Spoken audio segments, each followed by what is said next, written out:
Stay behind me.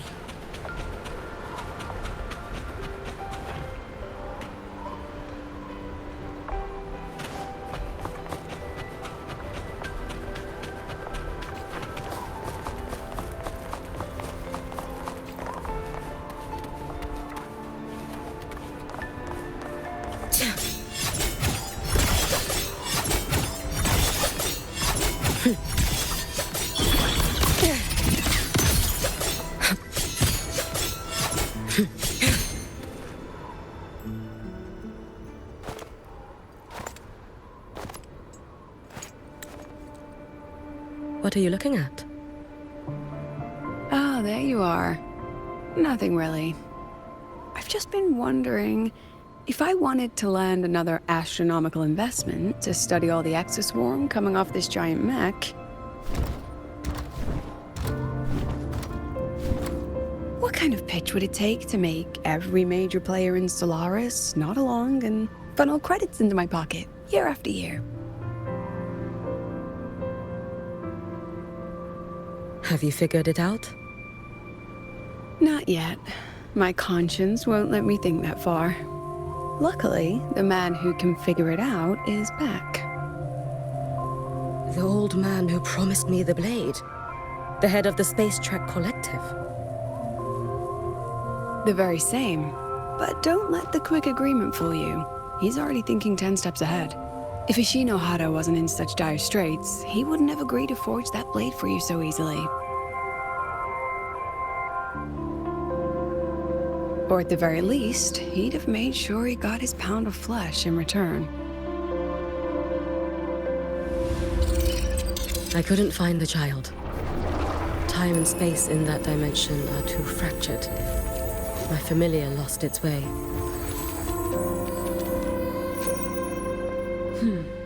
Then we need something that can hold out longer. A better way to search? Void matter reactivity has been high lately. A clear sign to follow would be best. That child is the Exostrider's resonator. There's no clearer sign than that. Looks like it's time the Exostrider was reactivated. When that happens, whether you're an annoying adult or the one meant to pilot it, I'm sure everyone will be on board, don't you think? Oh, what if we used footage of the Exostrider activating to pitch for funding? And the confidentiality agreements? No sympathy for my chronic funding anxiety?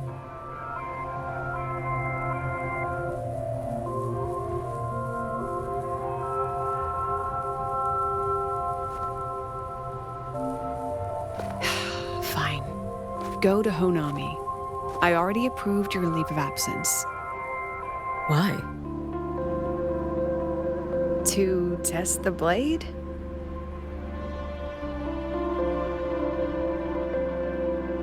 Even once the Exostrider awakens, there's still a chance it fails.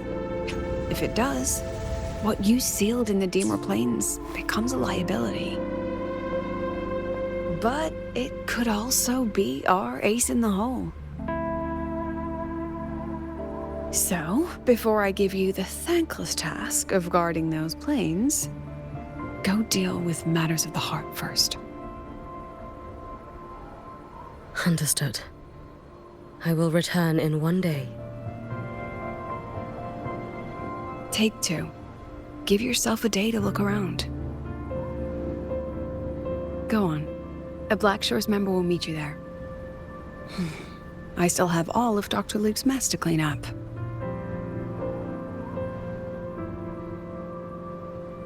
Understood. I am at your call should you require it.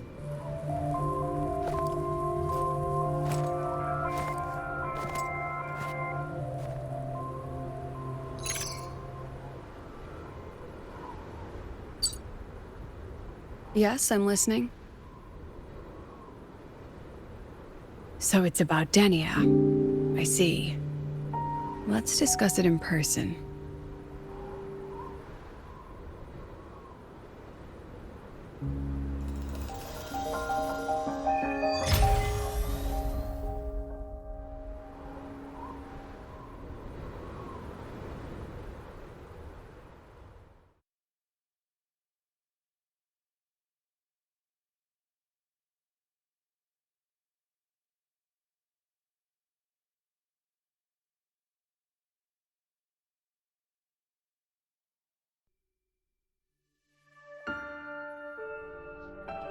Lady Miko, can you hear me? Yes. You may call me Hiyuki. Understood, Lady Hiyuki.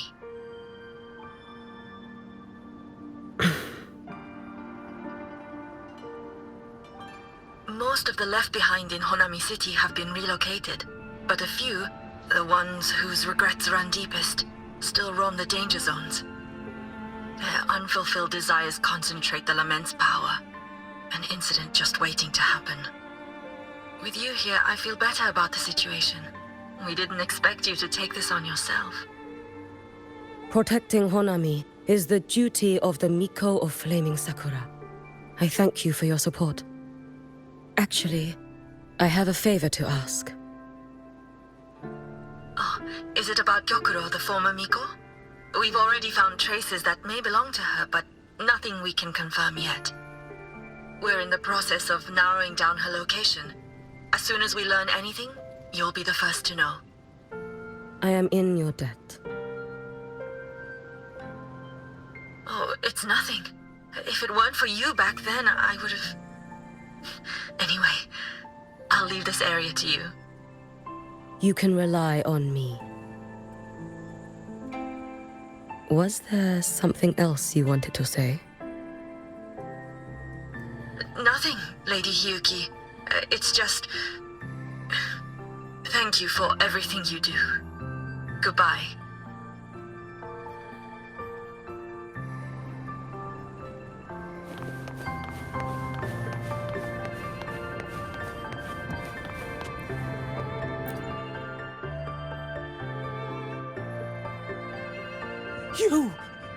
You are...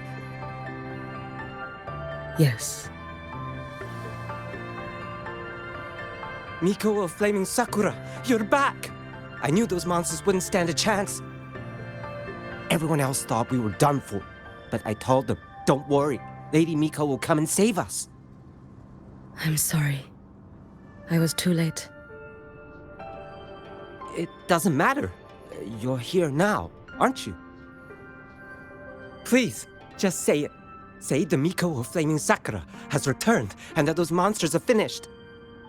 The Threnodian has retreated, but I couldn't. I couldn't save you. But you defeated it, again! And one day you'll drive it away from Ashinohara for good. Yes, I hear your wish. And I promise, one day...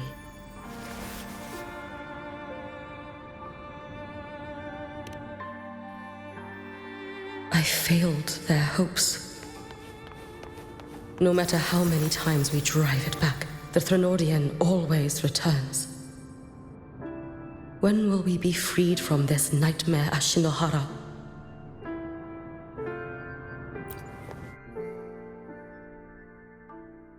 This is all your fault. Eternal Miko, huh? You're all useless. Every last one of you.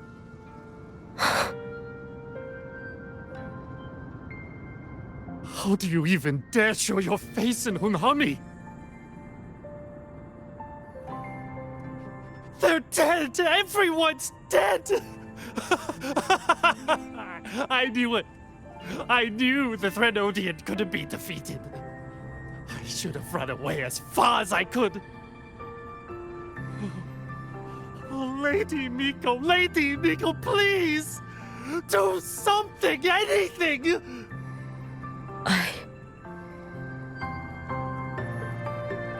Powerful people like you won't die even if you lose. What about us? What about ordinary people? Just wait to be torn apart? I knew you couldn't hold the line. I knew it couldn't be killed, but how do we go on from here? Lady Miko, heroes, tell me, what should we do? If you need someone to hate, let it be me. It's all right. Place all your pain, all your resentment upon me. May your soul be granted a moment of peace. If If I had been stronger, could I have saved them? If only I had more power.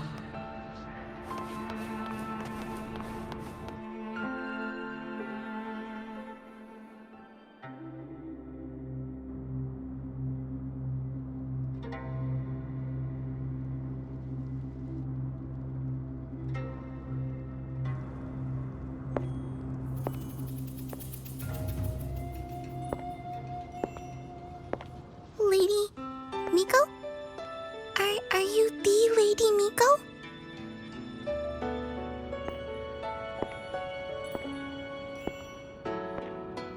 Oh, you are!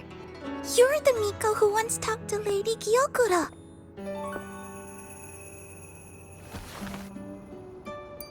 She told me about you. She said you're her most treasured family, just like my big sister and I. Your name is... it's... Hiyuki. Yes! Hiyuki! That's it! Such a pretty name, just like Lady Gyokuro's. My sister said if I hid here and prayed with all my heart, Lady Miko would come and save us. So... I've been waiting.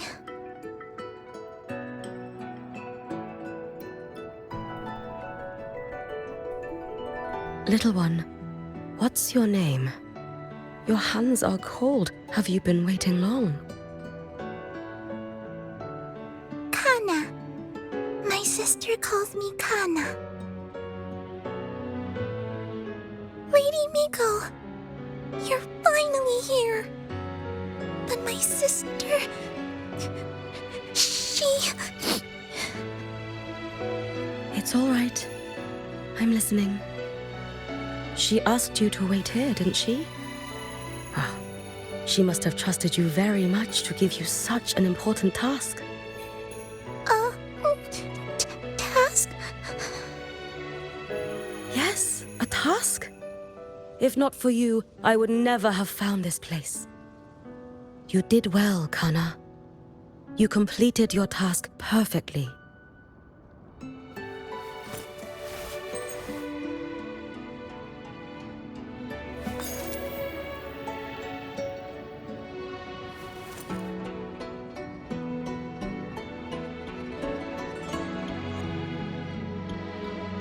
Lady Miko, are you here to save Honami?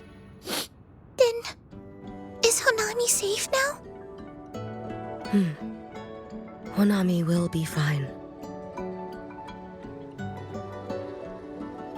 Sister said you carry everyone's wishes, that you're the strongest. I knew you'd come and fix everything.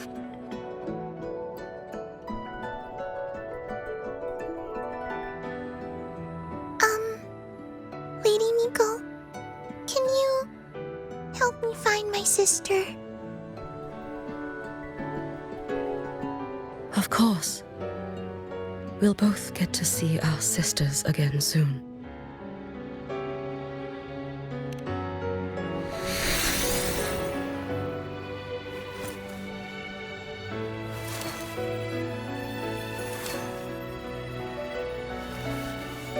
When we find her, let's eat red bean pudding. We make the best red bean pudding in the whole world. If you come try it, everyone will want some. Then you'll need to make a lot of it. Can you manage that? Pinky promise. We'll make lots and lots of pudding. Then, even if the Drenodian comes back, we'll have something to eat and we won't be scared anymore. It's a promise then. We'll make a lot of pudding.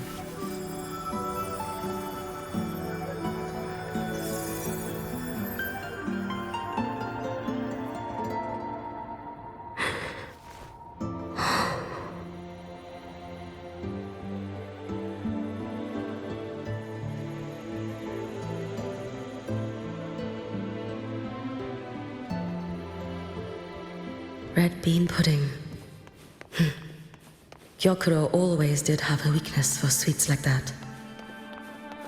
This time, will I find her traces and truly set her free?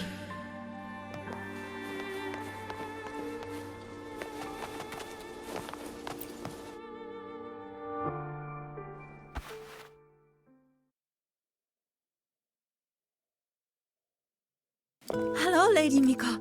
I've been waiting for you a very long time. My final wish was simply to see you one last time. Your final wish?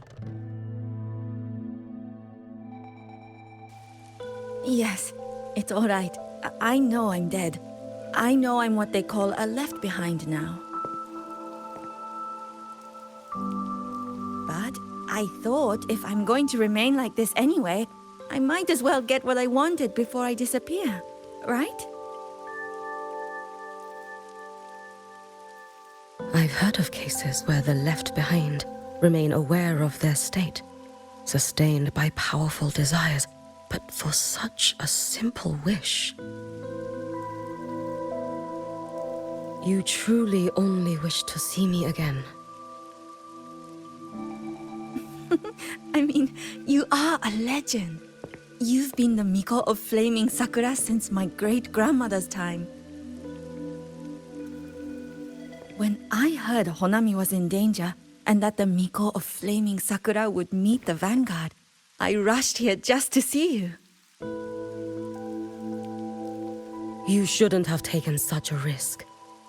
If you wished to see me, you could have gone to the Flaming Sakura. I know. Everyone says you can just write your wish on the plaque and Lady Miko will see it. But I worried. What if it never reached you?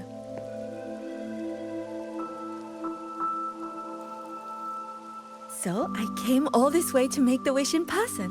I wanted to see whether it would come true.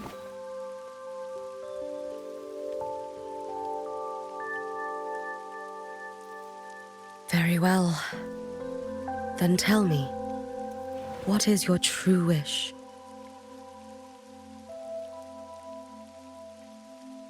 I wish for world peace, for people to stop living in fear of the lament.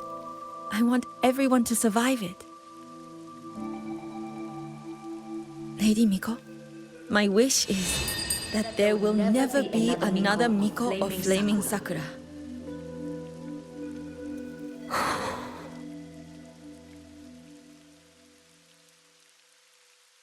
I see. Then I promise you, this wish will be fulfilled.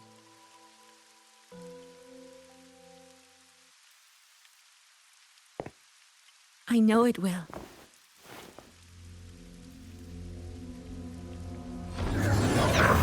After all, you are the eternal Miko.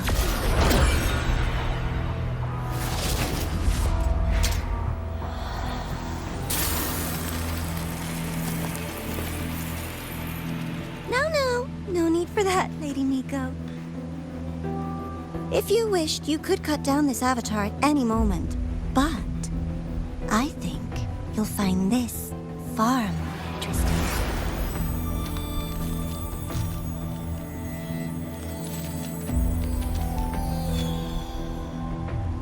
Yokuro's Shiratori. I know the Fractidus has cost Ashinohara its fair share of grief. But personally, I hold no ill will toward you. I had dealings with the previous Miko. It wasn't exactly a pleasant chat. But I promise you, her death was not by my hand. Just as you once witnessed, she met the fate all Mikos of Flaming Sakura share. She died, burning her future to ash to pay for the present. Aren't you even a little curious about what I showed her? If this makes you uncomfortable, feel free to cut through space and leave. This face of mine, of course, is entirely at your mercy.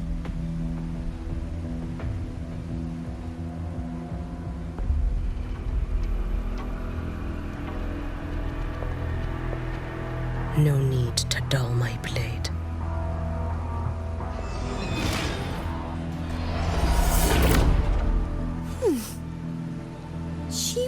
the exact same expression as the previous Miko. I suppose one day she too will be reduced to ashes by her own wish. Oh, Eternal Miko. Is she simply arrogant? Or just a coward?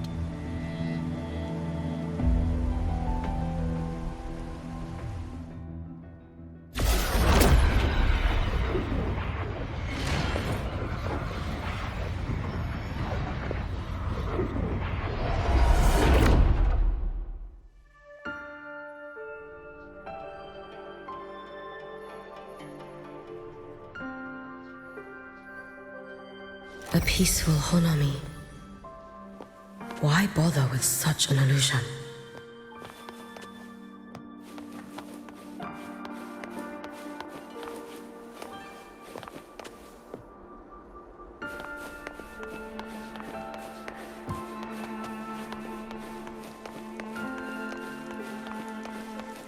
Gyokuro.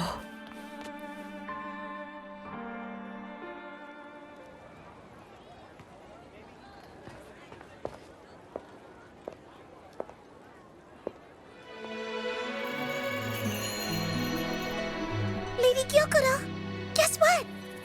No math homework today! My parents and my big sister finally taught me how to make red bean pudding. Want to try mine? I'd love to. You know I can't resist red bean pudding. Wouldn't miss your special batch for the world, Kana-chan. Yay! I'll go make it right now.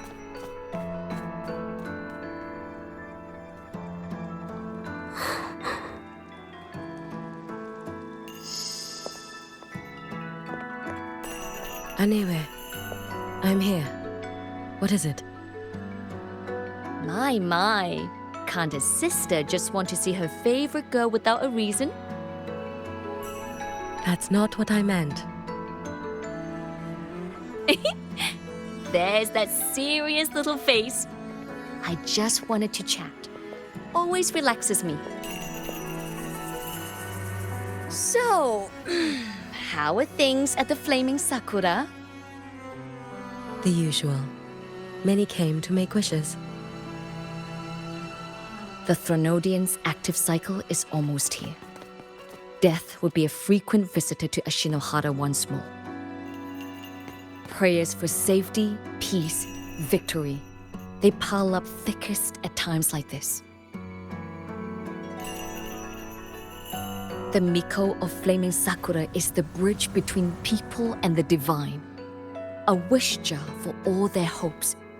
We must listen to every single one. Lately, I've been hearing you ring the sutsu. To grant those wishes, you burn your future using the sutsu's power. Continue, and one day there'll be nothing left to burn. You should have stepped down already, Anewe. Let me become the Miko of Flaming Sakura. Let me inherit the sutsu. Oh, I'm perfectly fine. I've got futures to spare, you know. You tell me, little Hiyuki, what's got you so fixated on this? Don't tell me you're secretly in awe watching my heroics on the battlefield and... Yes, I want to be just like you. You wish? You're 100 years too early for that, you little blockhead. Enough about the sutsu. Stay and have some pudding with me instead. I know a wonderful little shop. Always practicing archery under that sakura tree. What a bore! A girl your age should be out living a little. Here we go again. You know I don't care about any of that. I'm going back. You sure? Come on! Consider granting your big sister's wish. I only came because you called. I put my work on hold. I can't stay too long. Besides, I don't like red bean pudding. Huh? I keep forgetting you have the world's most boring palette. What a shame. I'll just have to enjoy all by my lonesome then.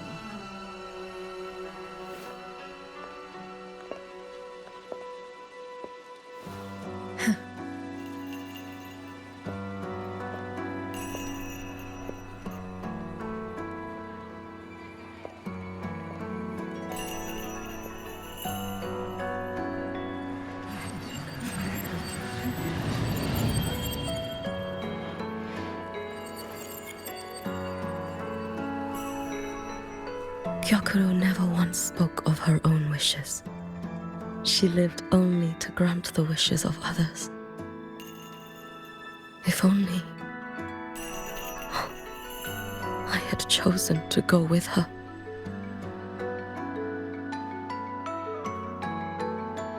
I should go there. One more look will be enough.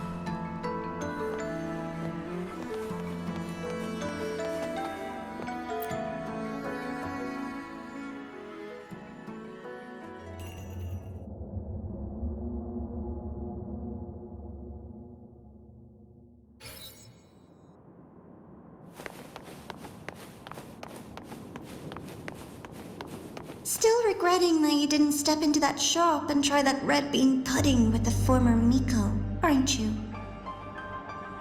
What's your point? The peaceful streets of Honami, the sweetness of red bean pudding. You know none of it is real. The illusion didn't deceive you, Miko of Flaming Sakura. You were the one who deceived yourself. Desperate to play pretend? Why not commit? Please, this performance is only beginning.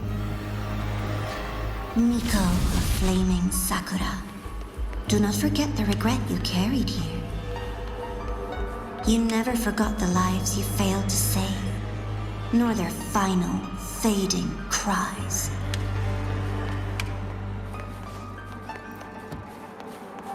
You've been watching me? Among all the Mikos of Flaming Sakura, you're the most special. Only you could peer into the Sutsu and see a future so utterly pitch black.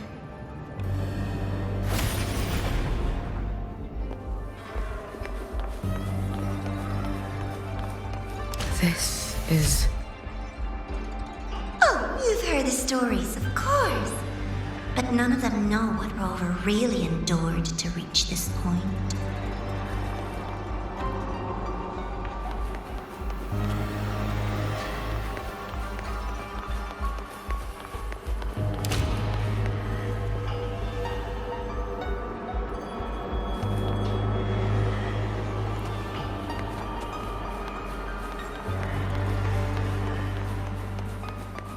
Rover.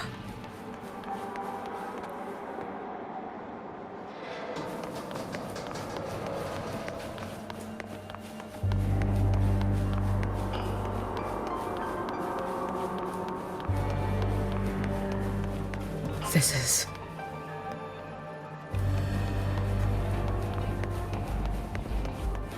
the Threnodian.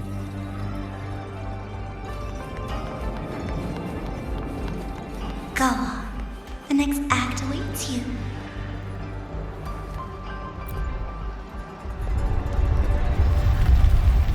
Don't waver now, Hiyuki. That instinctive revulsion you're feeling will guide you down a path diametrically opposed to my own. You must walk this road. Only then will you understand, accept, and finally see where you went wrong. Just as you suspected, both Jinjo and Honami once lay beneath the Threnodian's shadow. But only in Jinjo did the night give way to dawn. You...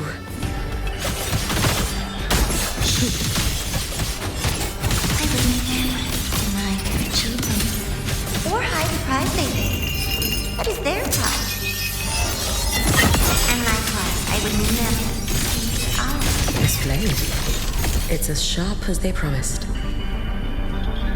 Once business in Lahai Roi is settled, I'll take it back to Ashinohara.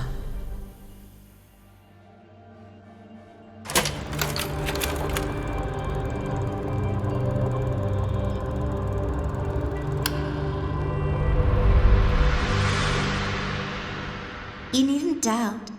This is, in fact, my ploy for you. What else would you call laying the very path you've dreaded most bare before your feet?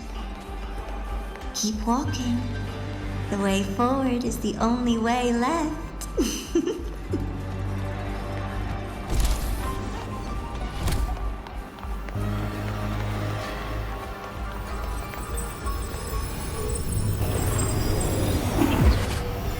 The inverted tower.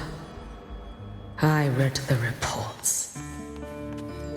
Another place reduced to ruin by the Threnodian.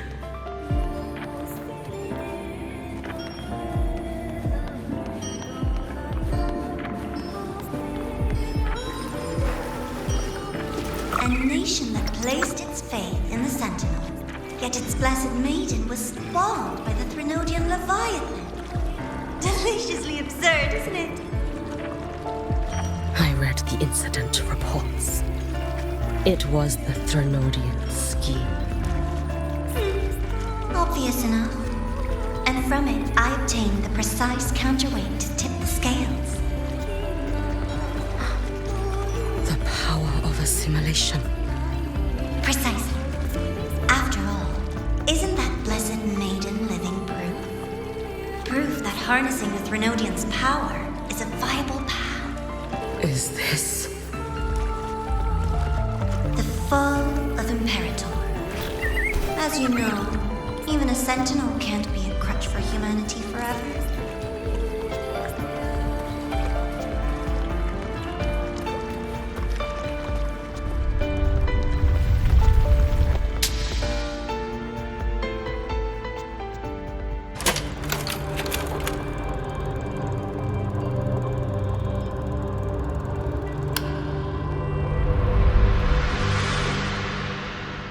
Now, why not step into the role yourself?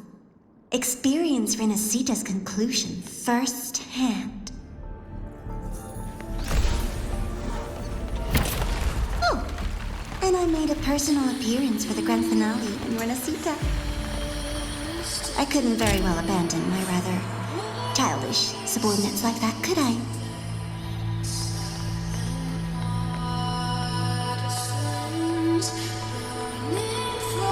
A light so blinding it lays bare all the film. A world where every prayer is answered. Just like a dream, wouldn't you say? Ah, if only Ashinohara could have... You had so many companions fighting at your side. And yet, the reign over Honami simply would not cease. That's enough. Every single time, she succeeded in saving them. If only I could have... Ashinohara. Am I envious of what she has achieved?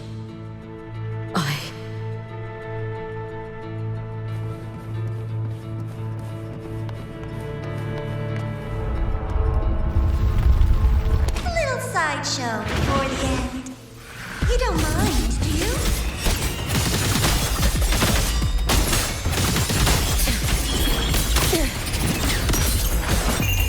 A life as fleeting as the first snow.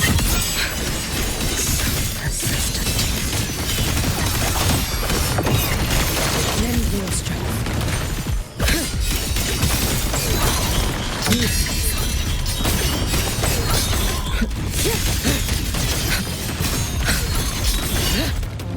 Wait for a moment. Feeling good. If my blade had been keener. Could I have... Is my focus slipping? Why is this even surfacing now? Take your time. We're almost at the finale.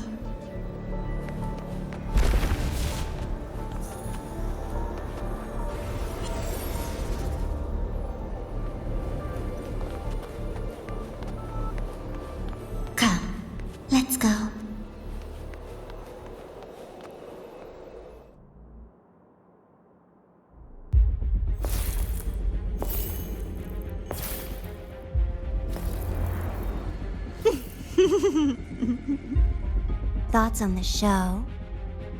You showed me all this because the Fraxidus wants to replicate the assimilation within the Blessed Maiden herself. You want me for the possibility that I could become the Threnodian's resonator in the future. I won't deny it. After all, among all the Mikos of Flaming Sakura, only you can see through that Sutsu and see a future so clearly entwined with the Threnodians. That is your gift, your talent. It is a dangerous curse. From Ashinohara's legends and the Space Trek Collective's investigative reports, you know who Rover is by now. As a savior yourself, what do you think of her capabilities? She's strong. You can afford to be more effusive. Unlike you, who failed Ashinohara time and again, she is the perfect savior. But let's be brutally honest. This world doesn't have a second Rover. She saved Jinjo and Renesita. But what about Honami? Solaris is full of dark corners like Honami, places the Savior's light will never reach. You, Miko of Flaming Sakura, have a gift. You might not fear the curse of the Threnodian or lament. But what of them? The weak, those not blessed by fate, and yet, is it really fair to place the weight of an entire world on a single pair of shoulders? Solaris needs more saviors, doesn't it?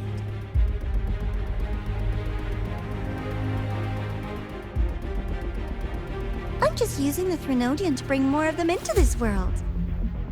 You mean you want to use its power the way Rover once did? I've tried before, but a miracle like Fleur-de-Lis requires a billion coincidences. And Mia? Nothing but the delusional ravings of Leviathan. Even the one that appeared in Renesita at the end was just a hollow, mute shell. But with your help, everything changes. You could wield the Threnodian's power just as Rover did.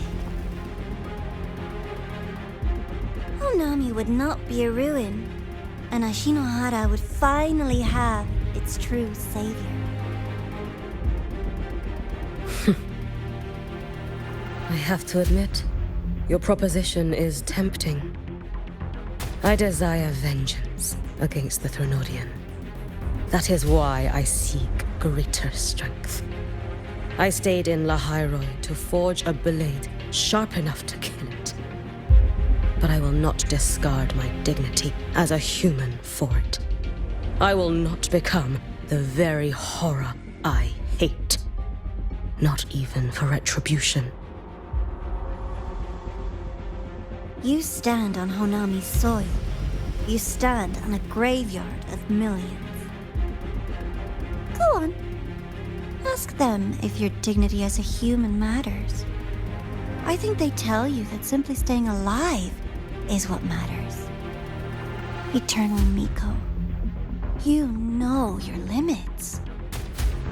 You've crawled through countless defeats, barely protecting Ashinohara from the Threnodian's assault.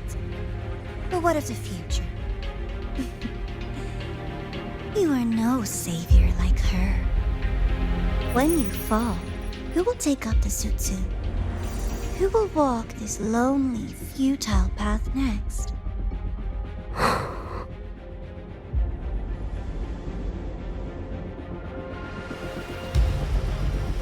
We could always talk about the former Miko.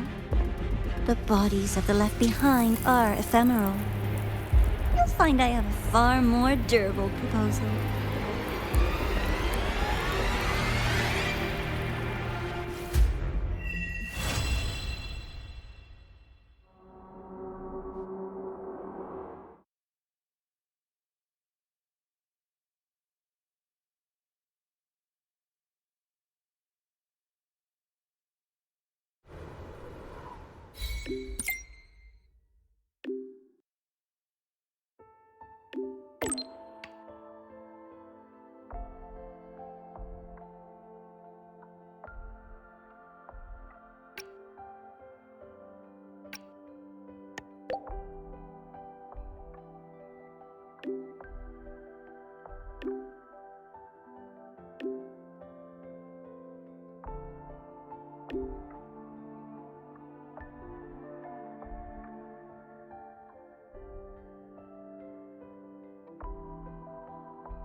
Candy.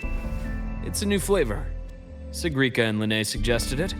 Great for lifting spirits.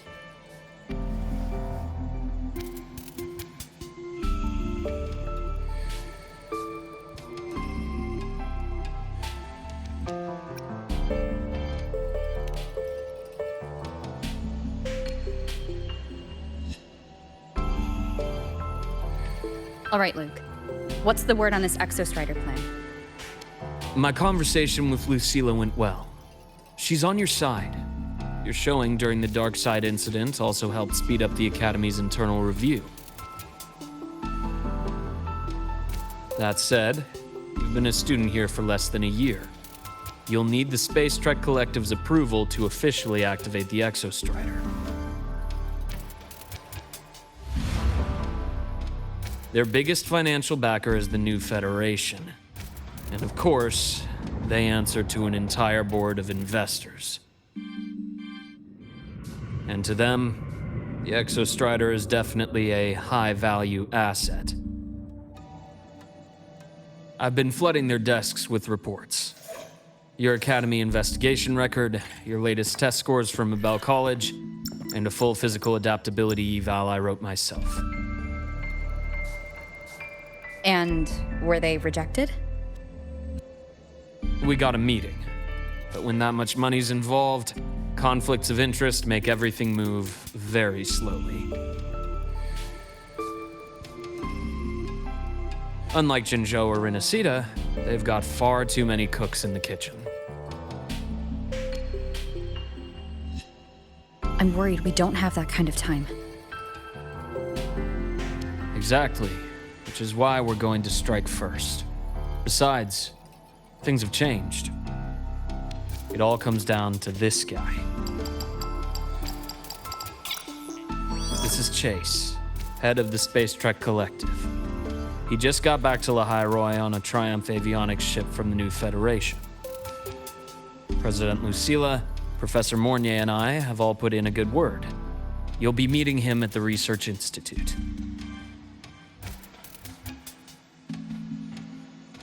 Chase started as a low-level employee at Ashridge Energy in the new Fed. Then, he dropped off the grid for a few years before resurfacing in a government position. After that, he left the government and started diving into multiple large-scale investment projects. Some say he's still been Ashridge Energy's man the whole time, but no one's been able to prove it. He's sharp, low profile, and very smooth. At his age, he's seen it all. His only real concern is if the Exostrider's pilot can be controlled. Normally, they'd pick Academy synchronists who have been signing stacks of NDAs since day one. But Sounds like his attitude changed. Does that have something to do with the changes you mentioned? come in. Let's talk over some hot drinks.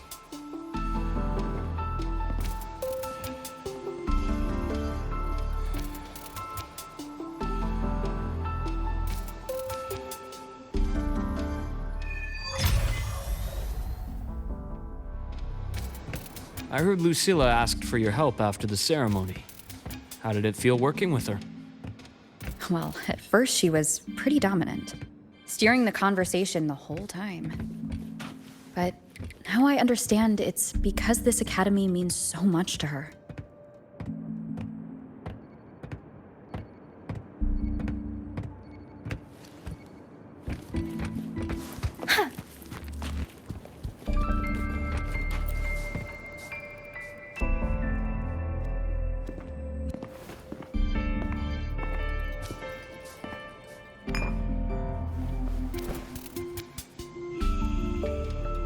Based on your intel, the reactor core has been returned. Ideally, we'd wait for the Exostrider to awaken before trying to help Aemeath or confront the Thrnodian. But recent readings from the Institute's Strider Gate monitors, they're off the charts. Void matter reactivity is spiking. The Space Trek Collective is getting twitchy. If Threnodian Aleph 1 breaks the seal, all of Solaris will be at risk, not just Lahai Roi.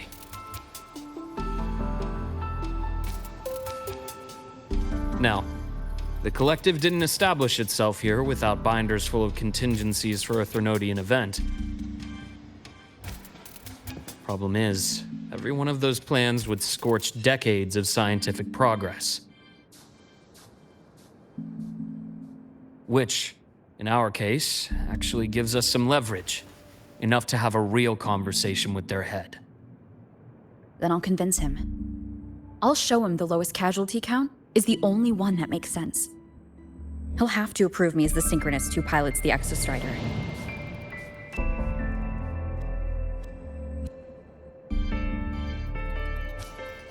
Luke, you mentioned you have contacts in the Black Shores. In this workspace of yours. It's secure, right? Guaranteed. What are you thinking? Lahai Roi is closed off from the outside world. Public comms are probably tapped by Fraxidus moles inside the Academy. And right now, I need a direct line to the Black Shores. I see. Give me a moment. I'll establish the link and leave the rest to you.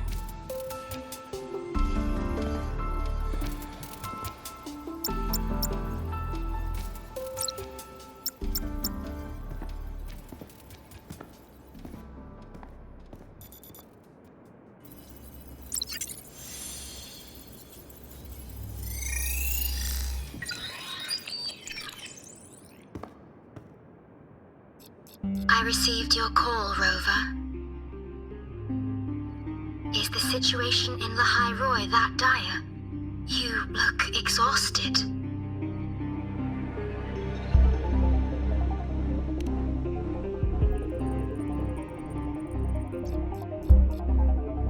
My frequency loss has been resolved, but Lahai Roi is under imminent Threnodian threat.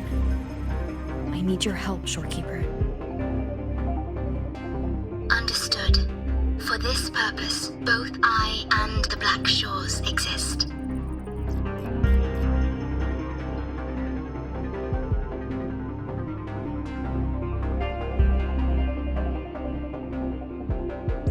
Any additional intel on the Exostrider within the Tethys system? Verified or not, I need everything you have. I trust Luke. You can speak freely. Records confirm that Luke Herson has been providing critical assistance and intelligence to the Black Shores. I trust your judgment.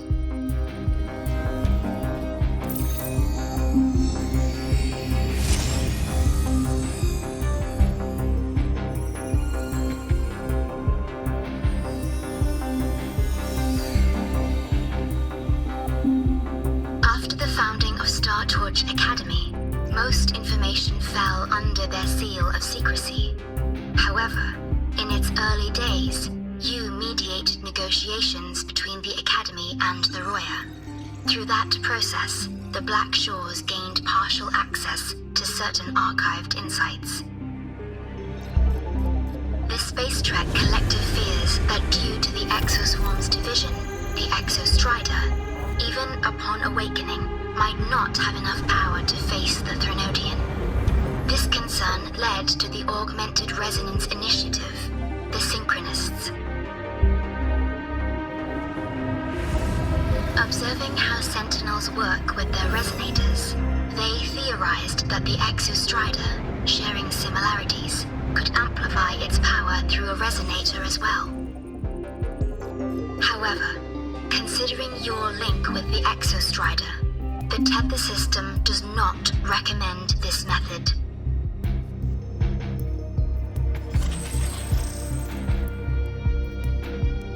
We have intel that deep beneath Lahai Roi lies the keystone left behind by the Exostrider. It rests directly atop the seal on the Strider Gate. You can think of it as a kind of lock. You do not need a cockpit to pilot the Exostrider. So long as its activation sequence remains unobstructed, you may pilot it using the keystone. Is it because I'm its arbiter? Precisely. For one who shares its origin, a cockpit would be more of a hindrance.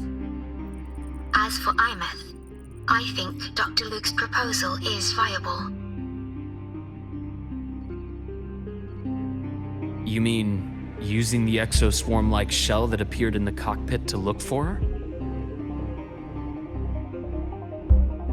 Yes, the connection between frequencies will help.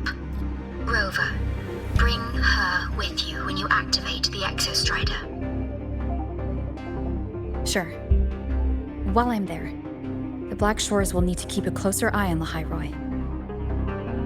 I understand. I'm counting on you, Shorekeeper. As long as I may be of help to you, I am content. Please return safely from the Strider Gate, my star. I will. Don't worry.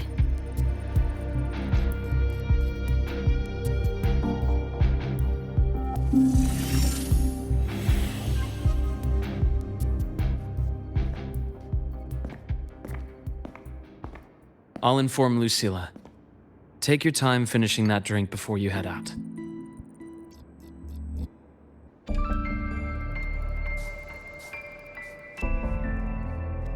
What do you think?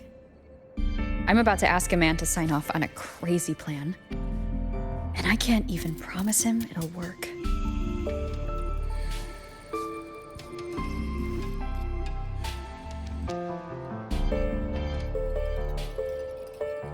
Nobody has a plan they promise will work. If Chase agrees, it's because he's betting that you're his best option. Just take the win. At the end of the day, it all comes down to the person.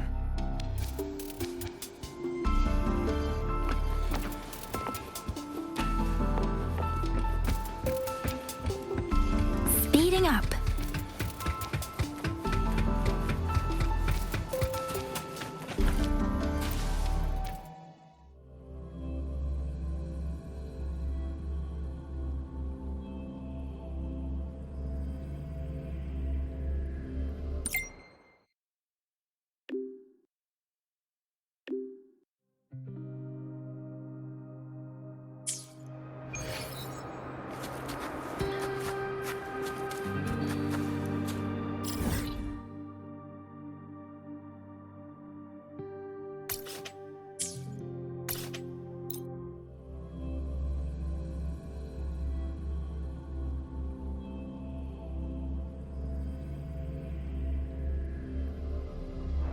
Heading to the testing field.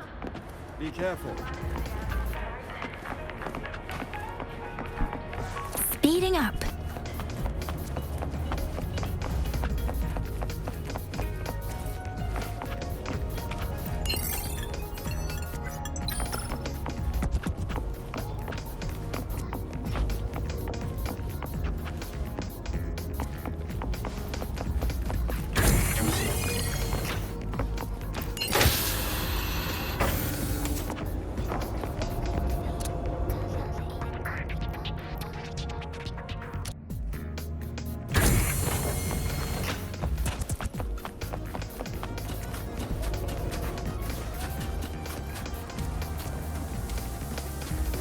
Speeding up.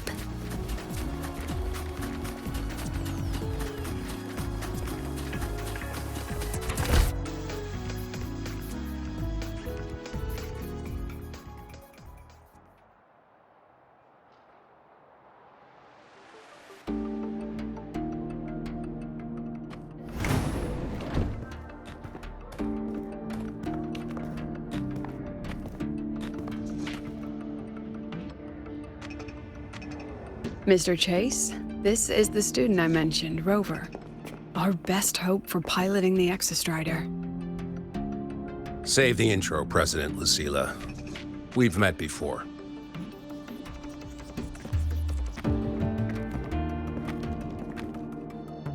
Before?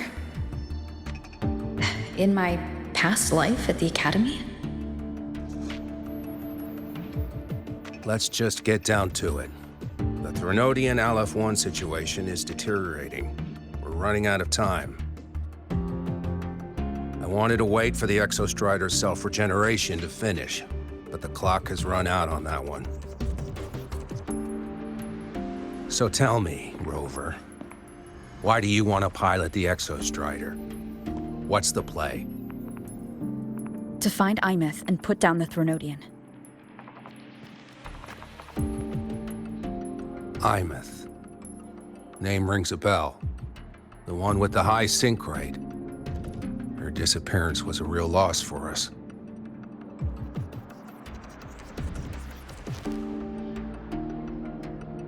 She's beyond the Strider Gate.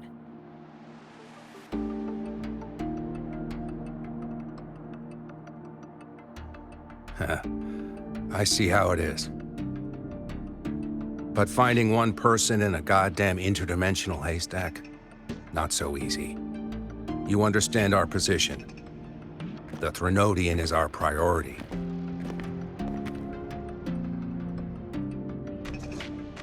Stopping the Thronodian is my priority too.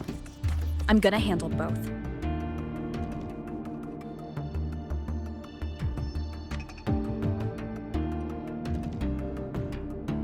Look, we have the same objective. So like you said, let's just get down to it. If void matter erupts, Lahai Roi is ground zero. Every one of your projects will take a hit.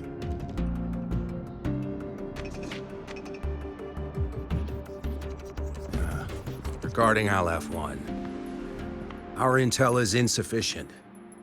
We are not, at this time, considering its total destruction.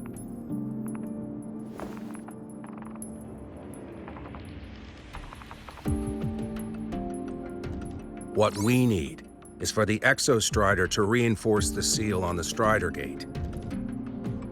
To do that, we need a qualified synchronist, and we need the Institute's drive replica. When that gets embedded in the Exostrider's chest cavity, then its repair is complete.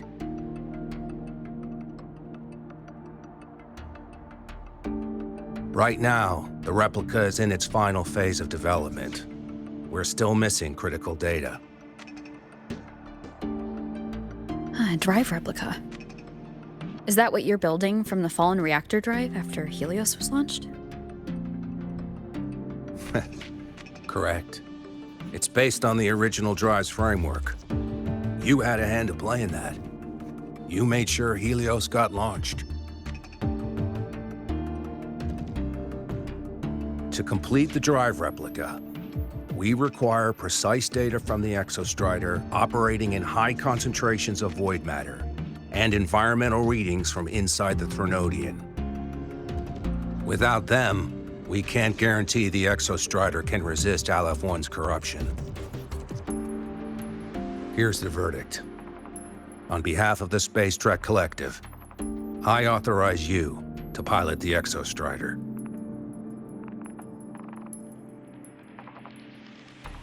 But remember, our objective is the data. We need readings from the high concentration zone to complete the replica. And your personal mission gets 10 minutes. That's the max duration our void matter barriers can cover the Strider Gate once it's opened.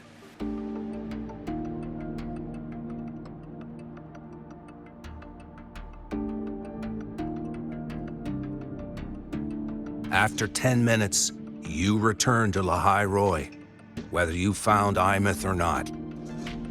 Do you accept?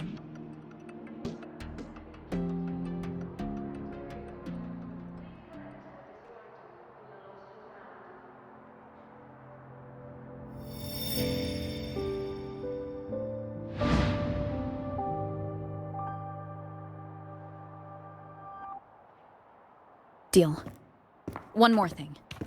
I won't be using a cockpit. Just show me the way to the Keystone and have the Exostrider ready. That's all I need.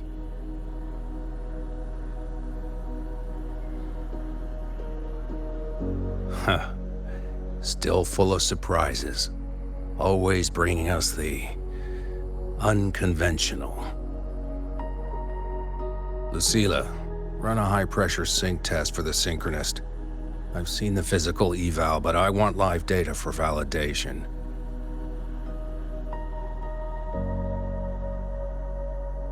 The moment the numbers hit green, we'll begin preparations for activating the keystone and deploy void matter barriers around the Strider Gate. There's something else. I need a favor.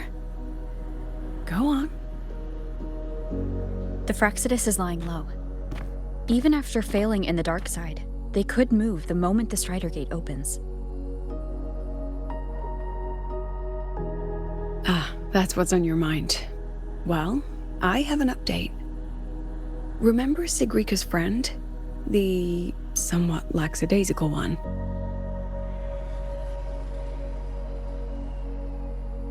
You mean Denia? That's the one. She's gone missing. Our investigation points to her being the agent the Grand Architect referred to. But don't let it distract you. I have a reliable friend keeping an eye on Fractsidus activity. You just focus on waking the giant. Leave the rest to us, Rover.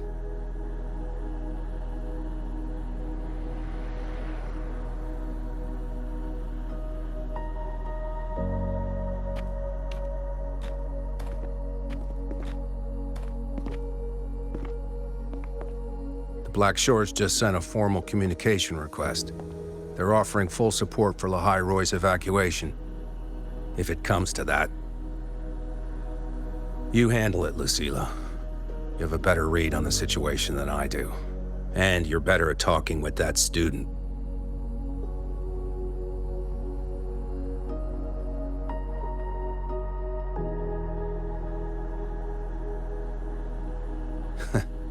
If there's anything else you want to ask me, now's the time.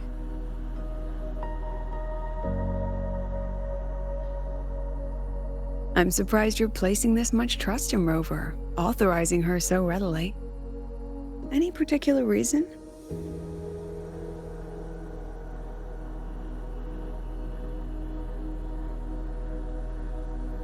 We're different, President. I'm a businessman, and businessmen trust their instincts for a good investment.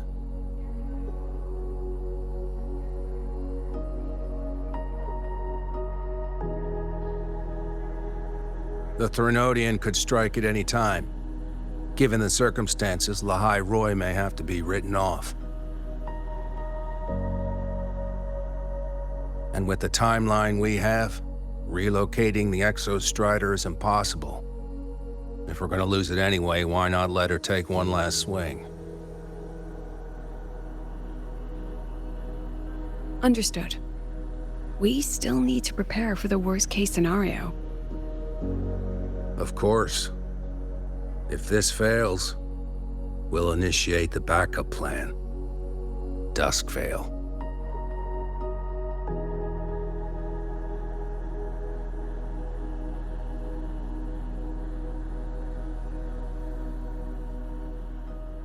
Ugh, that guy gives me the creeps. What kind of place is the new Federation anyway? Nah, are they all gonna be like that? We'll find out when we get there, Abby.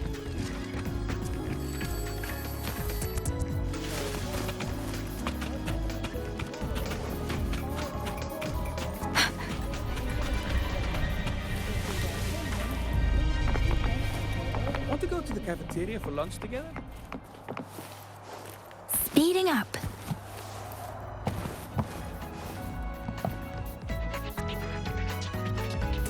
So you're that student, huh? I'm Sakia. I'll be overseeing and evaluating your test today. Lucilla filled me in on everything. This synchronization test is far more intense than the standard procedure. We're simulating the neural load of a direct link with the Exostrider. If you feel anything off, you call it. I won't allow the test to continue under overclocking conditions. Review and confirm the safety protocols before entering the cockpit. Good. The cabin systems are configured. The simulator cockpit is right there. I'll be watching your metrics closely the whole time. I hope you pass the test smoothly.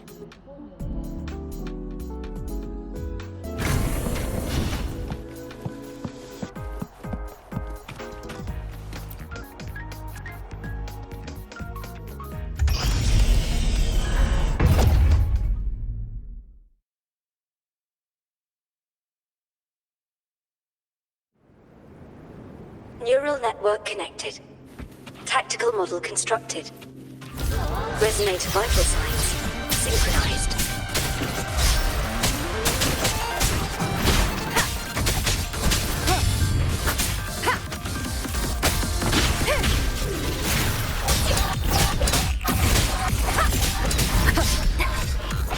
Enduring defy.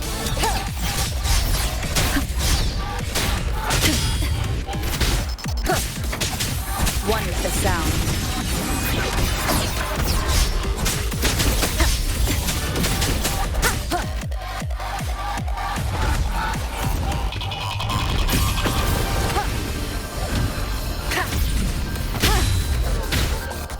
None shall whisper.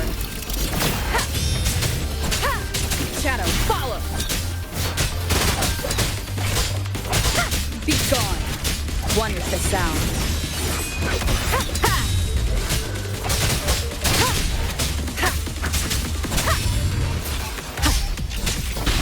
Test complete. Recording synchronization rate data. Cockpit opening. Please exit according to the safety protocols.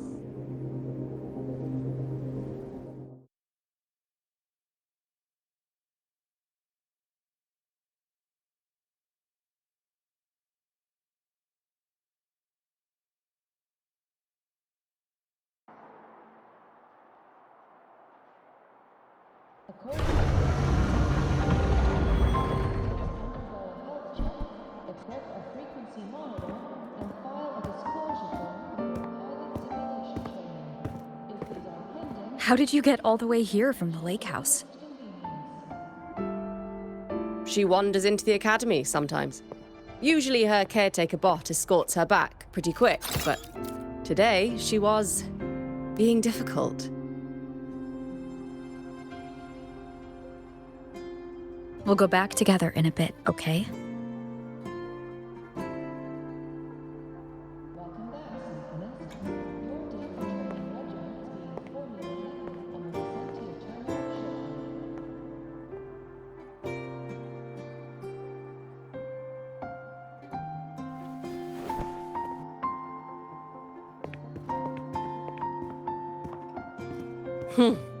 So the little terror can be quiet.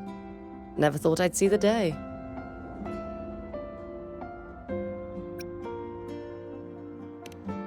Back at the fan meeting, people mentioned a Sakya. They said she was Aemeath's teacher.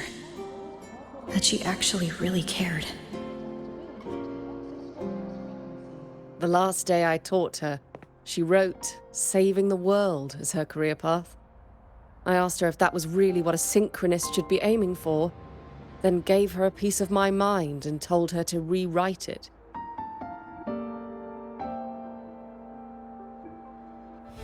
She didn't even get upset, just smiled, took the form and walked away. She never stepped out of that cockpit again. Now she's back, but not really. What a headache of a student.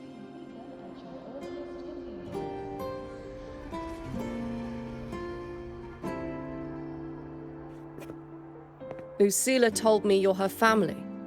Is that true? Yes. And you're planning to pilot the Exostrider and bring her back from the Strider Gate? That's the plan. Sounds like an absurd, bold, utterly delusional idea. No one knows what's actually behind that gate.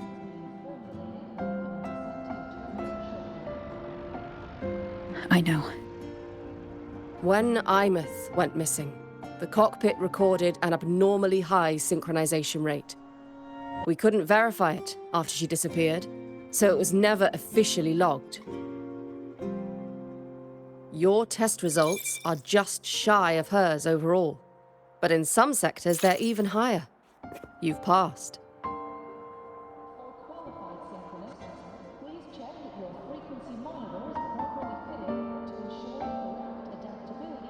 I hope that absurd plan of yours works, and that you bring my student home.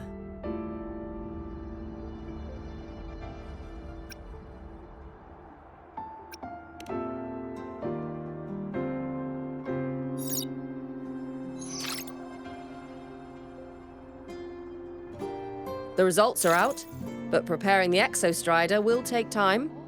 You'll need to wait around 2 days. We'll let you know when it's ready.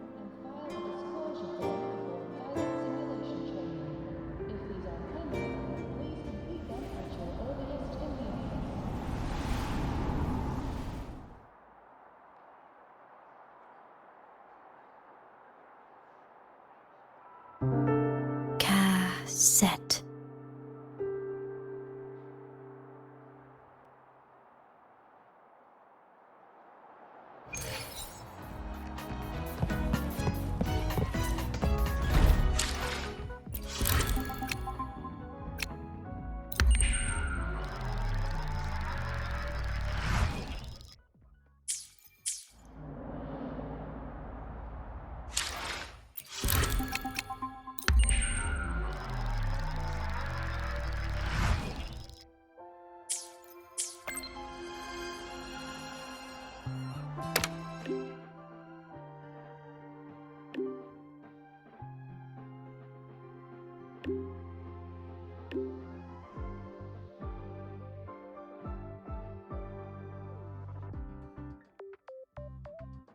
So, we're finally going to where that giant eye is hiding? Yeah. And Abby, if you think it's stronger than you, don't try to be a hero. Okay? I've got this. But, we don't know how much strength is hiding behind that gate, huh? Our priorities are the data and Aemeath. A direct fight with Aleph 1 can wait until the drive replica is ready.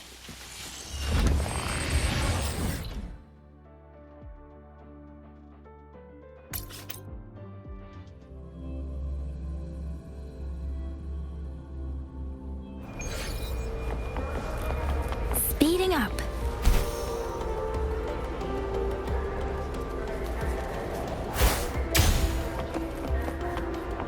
Speeding up.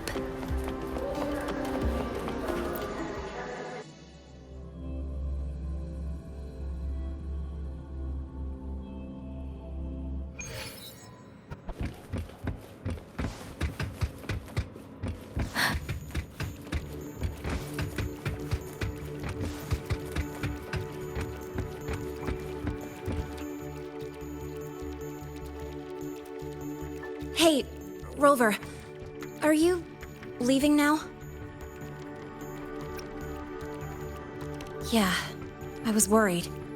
Figured I'd catch you before you left. So, you're gonna pilot the Exostrider. You feel nervous at all? I know you're awesome and all, but nobody's ever done this before.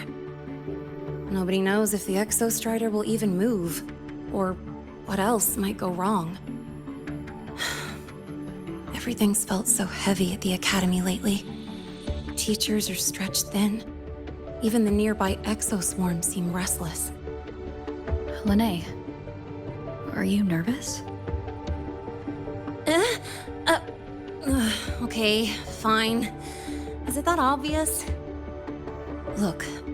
After I aced the entrance exam, I thought, sweet, life's gonna be packed again, non-stop, like it used to be. But just when I was ready to finally be a student, my bubble popped. My brilliant student life, poof, and done. The Threnodian, void matter, the Fraxidus, they're breathing down our necks. And I can't do anything to help you fight them. I just have to stand here and watch you walk into danger alone. It makes me feel totally useless. I'd feel worse if I dragged everyone in Lahai Roi into danger just to back me up. Of course, if things get really desperate, we'll have to face it together. But for now, when I look at all the students who came here chasing their dreams, I want them to stay students. Because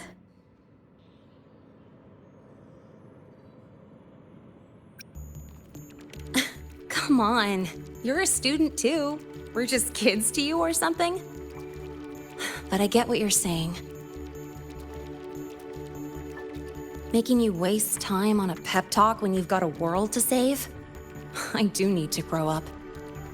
But I won't just sit around. I'll be on standby. Whatever the Academy needs to support your mission, I'm in. And when this is all over, we're going for a drive. Can't wait for that day to come. Professor Mornier's up ahead. Good luck out there, my friend.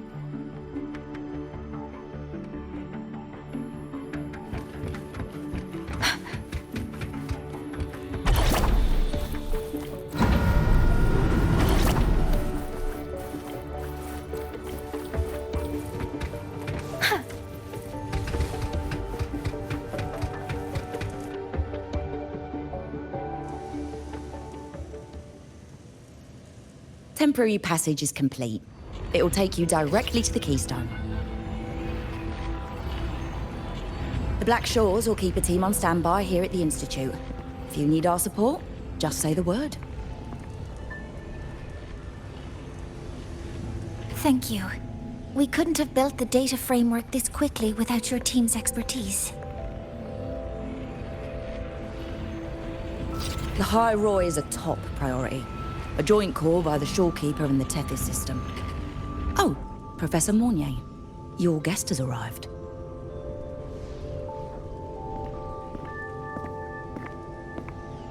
Ah, you're here.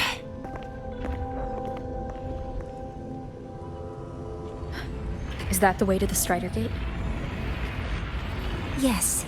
This temporary passage will take you to the Dema Plains, deep within Biarter Woods. Both the Strider Gate and the Keystone are located in the Solvane Heartwood at its center. President Lucilla has already departed with the advance team. They'll be waiting on the other side. And also...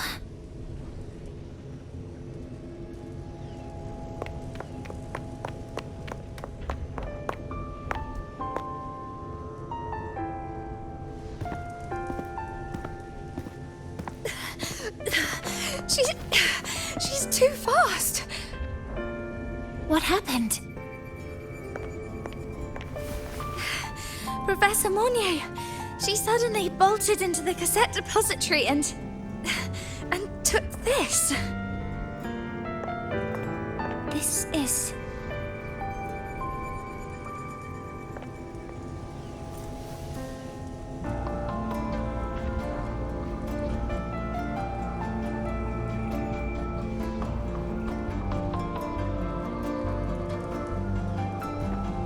Can I see it?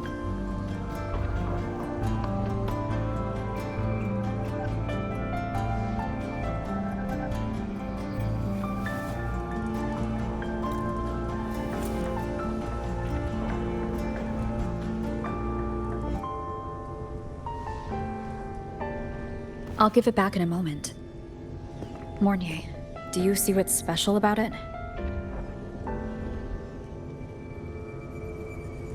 This ID number. I saw it in the student file during her inspection. This is Aemeath's own cassette. It's been stored in the depository since she went missing. Why did you want to bring this now? It may be instinctual. Dr. Luke did say this exoswarm-like shell shares a frequency link with the real Aemeath.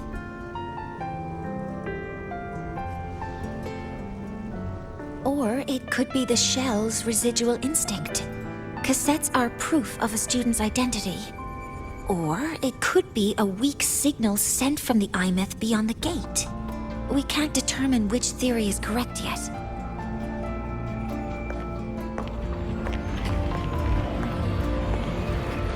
However, this does remind me, carrying a cassette into an unexplored Voidstorm zone follows standard exploration protocol. Do you have yours? Yeah, I've kept it with me. I'll head to the Deemer Plains now then, Mornier. I'll have to stay here, monitoring the data and ensuring the drive replica is ready. I wish I could go with you. But I'll be fully supporting your mission. Mentor, please, take care.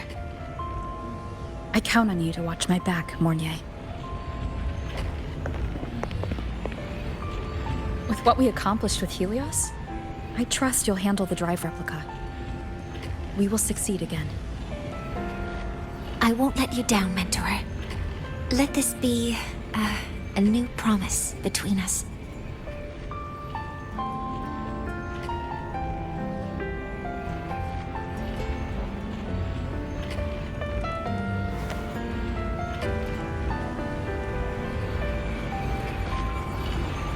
Let's go.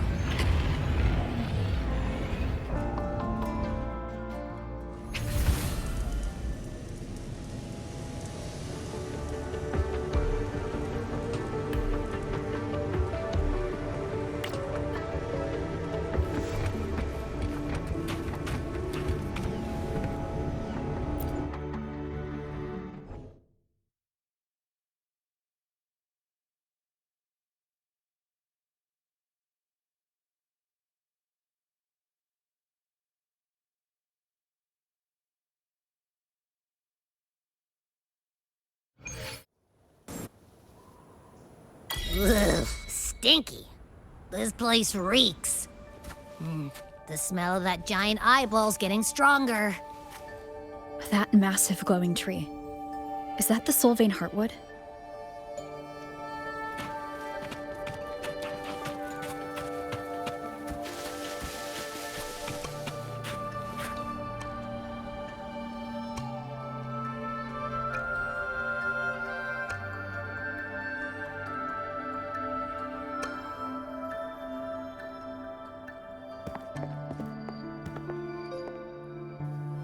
That Miko.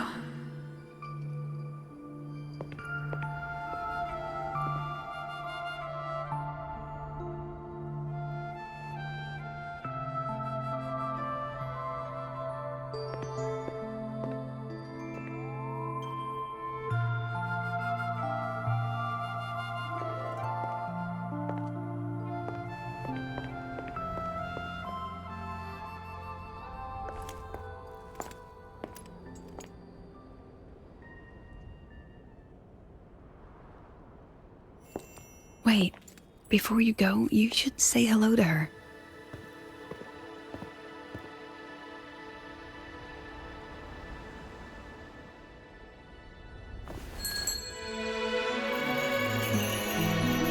This is Hiyuki. I told you about her before. The only reason we could set up the monitoring equipment so quickly is because she cleared the way for us.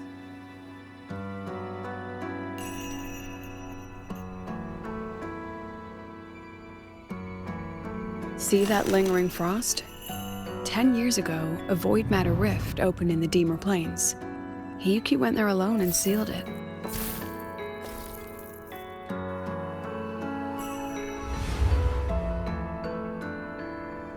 Thanks to her efforts, the Space Trek Collective and the Roya were able to fortify the seal successfully. Every task the Academy assigns her, she completes flawlessly. Were she to have a flaw, though, it'd be that she goes through blades like nobody's business.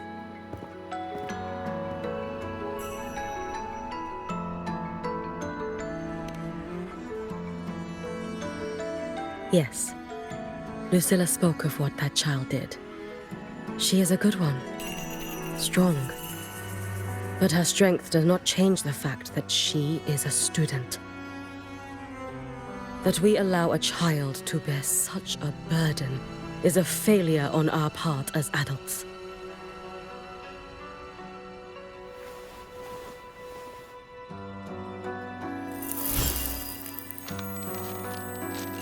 I sent this white bird to search the void matter's concentrated depths, and I am certain I felt her frequency.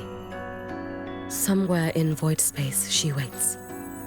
The collective pursues what is right, but your quest to save the one you hold dear, that I understand.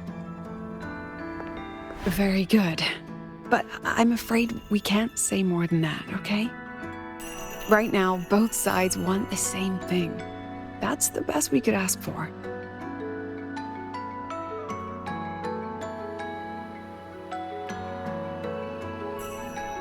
You were worried about the Fraxidus, weren't you? While you're beyond the Strider Gate, she'll handle perimeter security.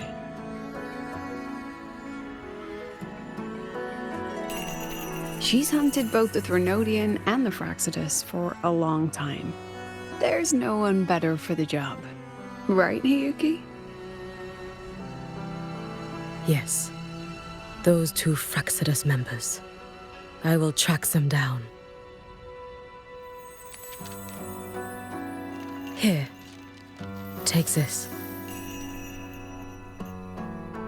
The white bird carries my power. It will shield you. Should you lose yourself in the void matter, it will also guide you back. Hiyuki is part of Star Torch Academy's Special Response Force. She works from the shadows. She's been an incredible help to us all. If, in your fight with the Threnodian, you require aid, you may make a wish to me.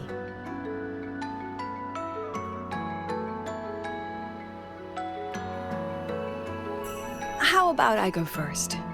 I wish for peace and safety across the Deemer Plains.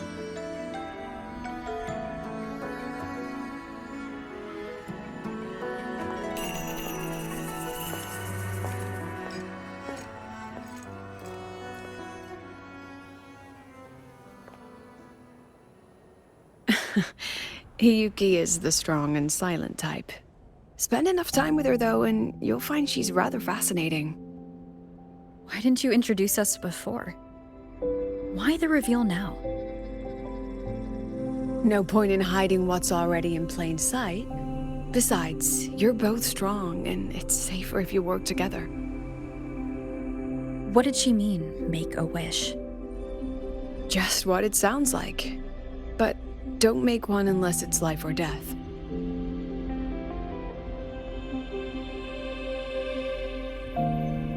Granting wishes always comes with a price.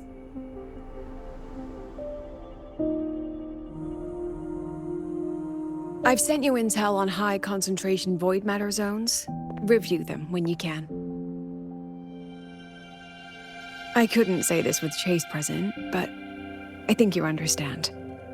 For him, this is a calculated investment. For you, it's a suicide mission. You've been in void space. You've faced it. If Aleph 1 truly lies beyond that gate, it'll sense you the moment you cross over. This won't be easy. The Exostrider isn't fully repaired. If something goes wrong, it may not be able to hold out against Aleph 1. And the Collective won't risk an extraction if a void matter outbreak is imminent. Once you enter the gate, you'll be completely alone. Are you ready, Rover?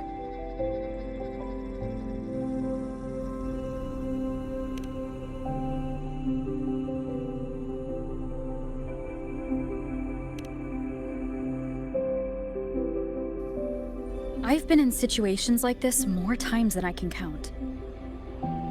If I only cared about walking away clean, I wouldn't have gotten this far, or be standing here now. So, thanks for the concern, President. But I've been ready. Very good. I'm relieved you've thought it through. I'll be here with the others, monitoring the void matter barriers. If something happens, I have to respond immediately as the Academy's head. We'll probably be able to maintain a data feed. But based on past intel, the void matter's disintegration effect will destabilize the signal. It'll likely cut out once you reach the keystone. From that point on, every call is yours. I understand. President Lucilla? We've checked her condition. No signs of void matter contamination. She's stable.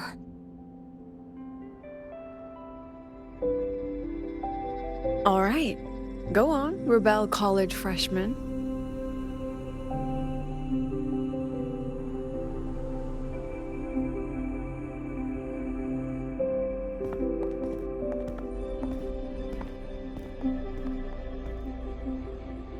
The students and faculty of Star Torch Academy have been waiting for the day the Exostrider awakens. May you return victorious.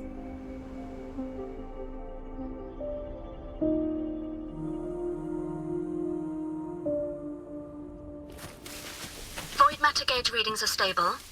No abnormal fluctuations at the keystone. The synchronous vitals are within the expected range. All readings normal. The signal's cut out. It's so quiet. Are these... Soliskin?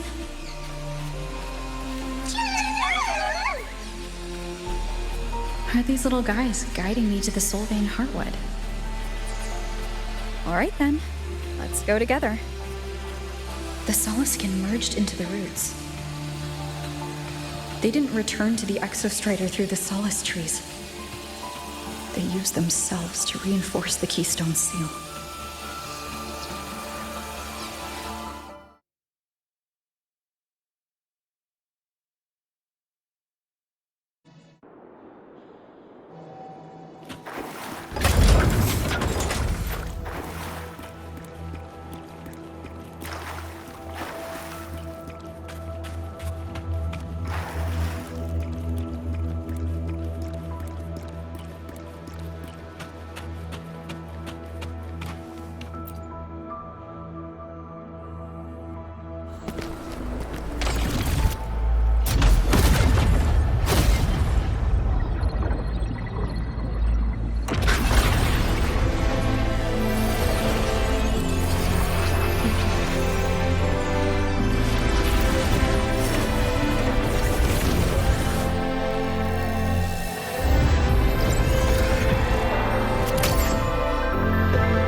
That would level all of the Lahai Roi. Then there's only...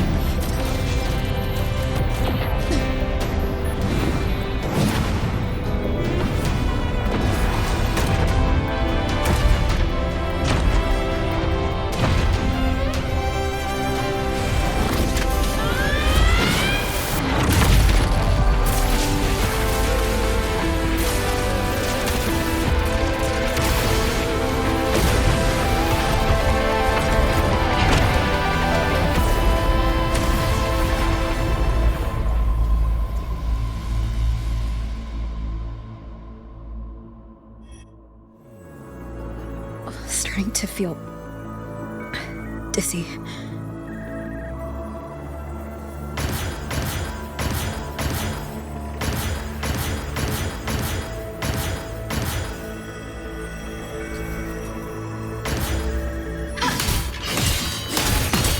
Aemeath once said void space in the depths of the Thronodian's black hole is a higher dimension, like a kaleidoscope.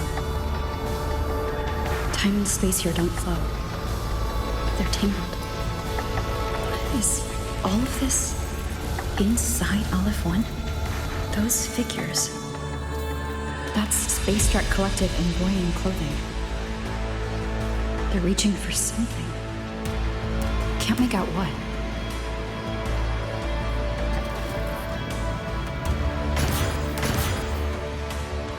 That frequency.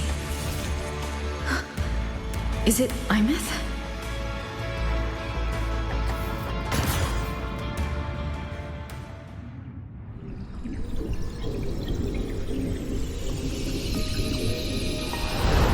Aemeath?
The light of the origin point. We will bear it.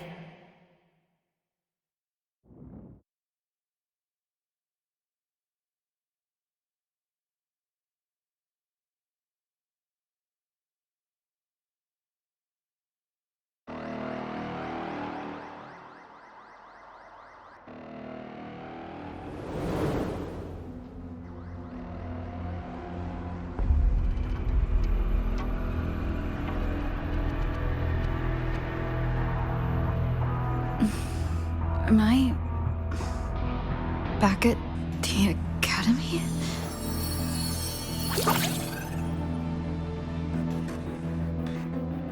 Yeah. You okay? I feel terrible too. Something just yeeted us out of the Threnodian's gut. Rapid interdimensional whiplashes. No stroll through the park, I tell ya.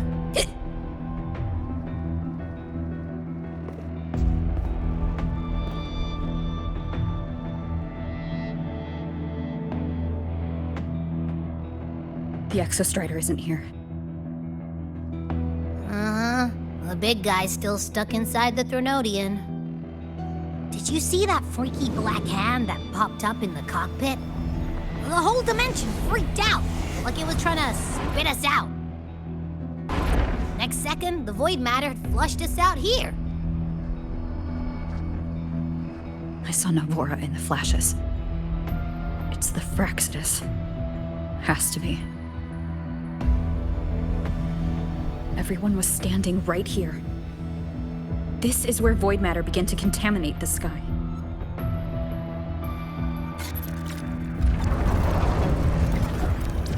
And LF1 was watching me and the Exostrider beyond the gate.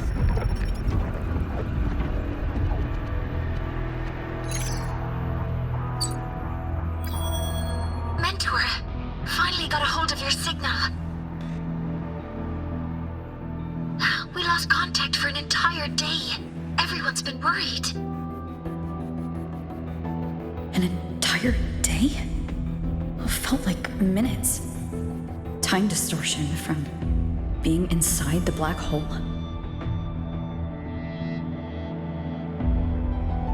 Mornier, I'm fine. We had an incident. The Exostrider is still inside void space beyond the gate.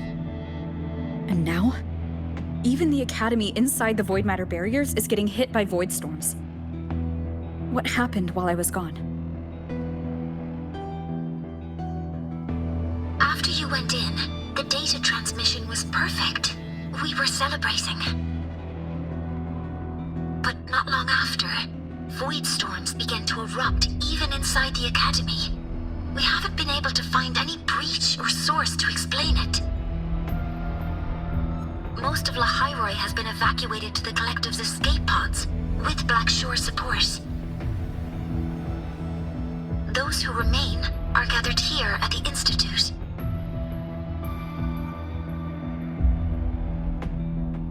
Whose eyes was I seeing through in those flashes? If they're the cause of the Threnodian's breach, could they be a harbinger? Like in Renacida? In that moment, that shell, she had the same look in her eyes as the real Aemeath. Why was she so set on giving me this cassette? What was she trying to say? Looks like I'll have to open it up to find out. I'm coming to you. I brought something back from the other side and want you to see it first. The Threnodian struck like a bolt out of the blue. We may not know why yet, but we need to figure out our next move together. Understood. We'll be waiting for you at the Institute. That's a lot of Waves line messages. all from when I was beyond the Strider Gate. I really made them worry.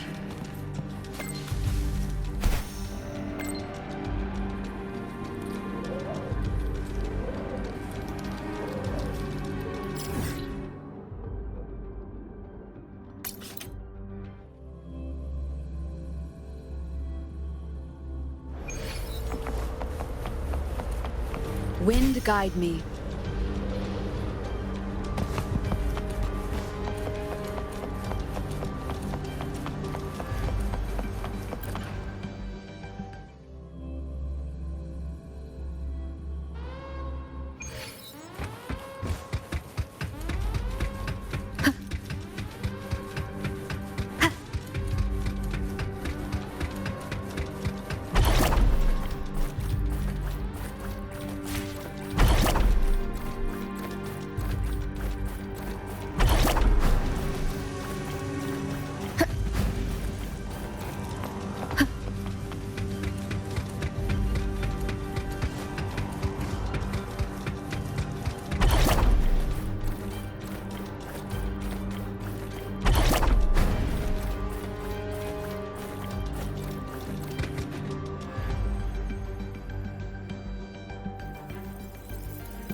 The Soliskin have swept the area.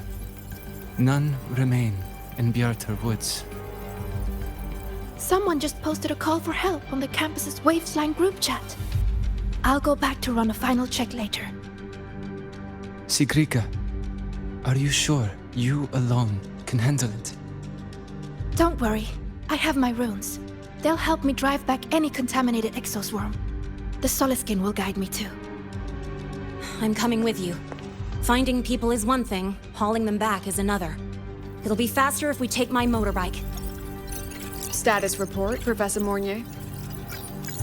The launch orbit has been confirmed.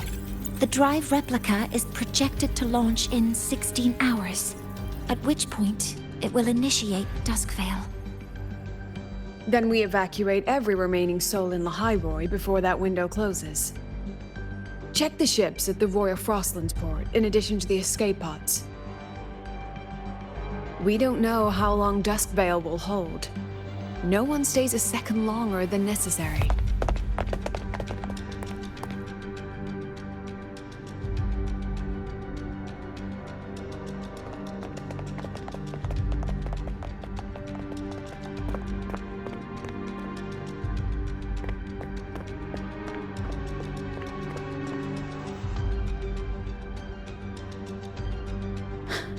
The Exostrider.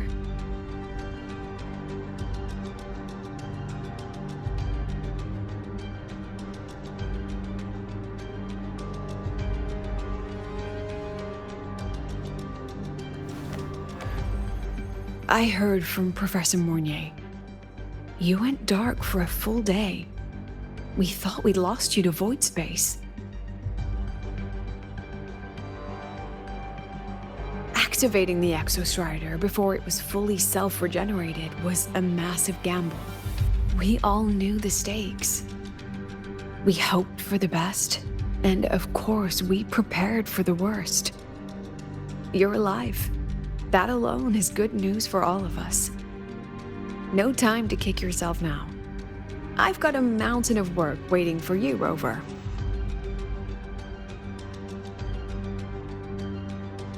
Please, have a look at this, Mentor. The Research Institute is running the final modifications on the drive replica now. The Roya are assisting with assembly and verification. It's built from the framework of the fallen reactor drive. Various materials from the Exostrider, too. It's everything Lahai Roi has been working toward. This man-made heart is our final legacy for Solaris. In 16 hours, we launch it into the canopy above Lahai Roi. Once evacuation is complete, it will activate, transforming the canopy into Duskvale. It'll contain the spread of void matter. We only finished it because of the data you sent back from beyond the Strider Gate. See? Not a total loss after all.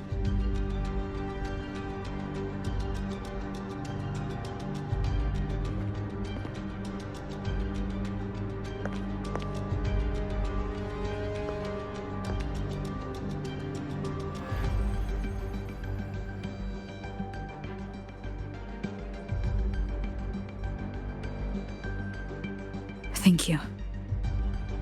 All of you. About what I experienced beyond the gate. There's something I want to show you.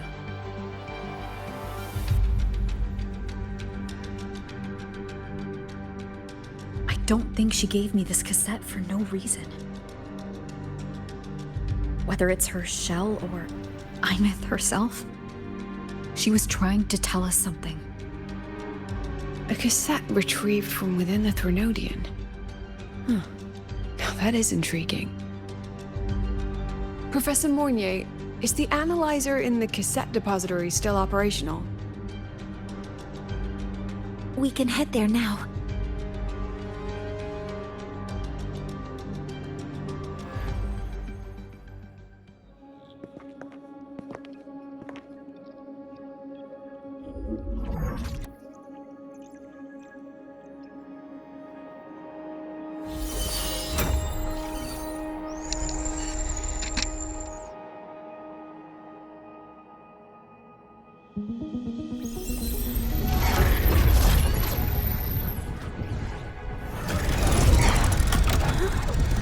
What's happening?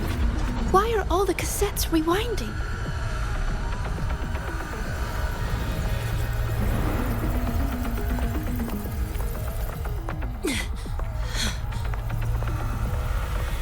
The whole server bank's going nuts. Every screen is flickering. Oh. The data volume is far beyond the cassette's capacity. It's as if thousands of people left their records in it.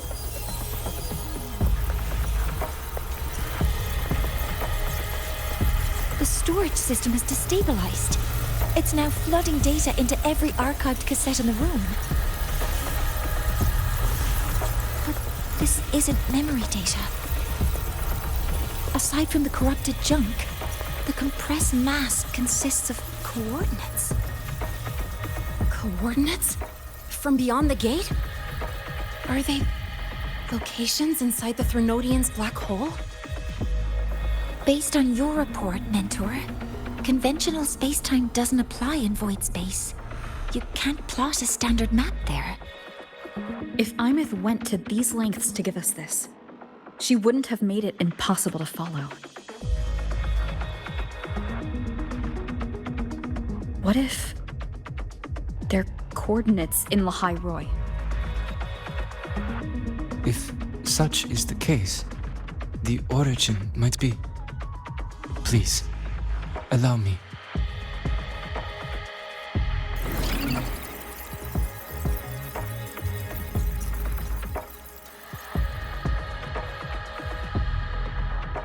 A uniform format these coordinates share. I have verified 150 points using Sundermere as the origin. Each one aligns with a site of Royan runes etched upon stone, just as you beheld within Solisylon. Forged by the Exostrider, these patterns are.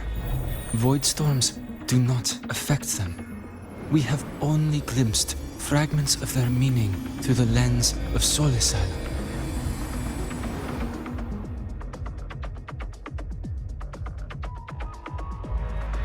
I see. Let me overlay these coordinates onto a Lahai Roi map. It should make things clearer for us.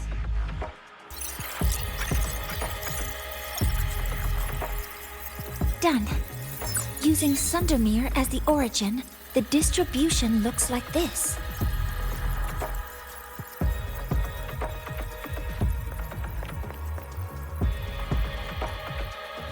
Everything matches. I'm spotting every Royan rune site in Bjortewoods on this map. But what about the other coordinates?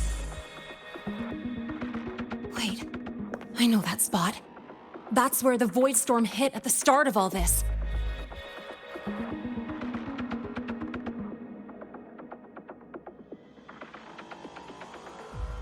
You know, that time when we first met?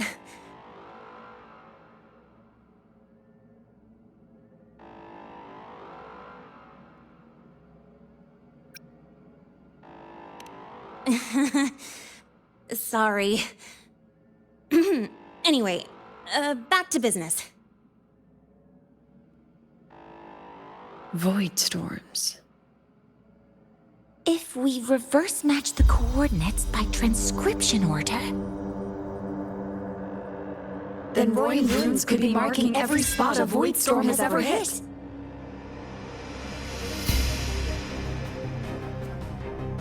So it is. We Roya have observed something similar, but never perceived it as a universal law. Well, the runes aren't exactly neon signs on the stone boulders saying, "Look here." there are too many locations. With the personnel we have left and the autonomous bots. Leave the manpower to me. You want to bring people back from the escape pods? Precisely. With void storms spreading, sending people back out to find hidden rooms is too dangerous. Any venture into the unknown carries risk.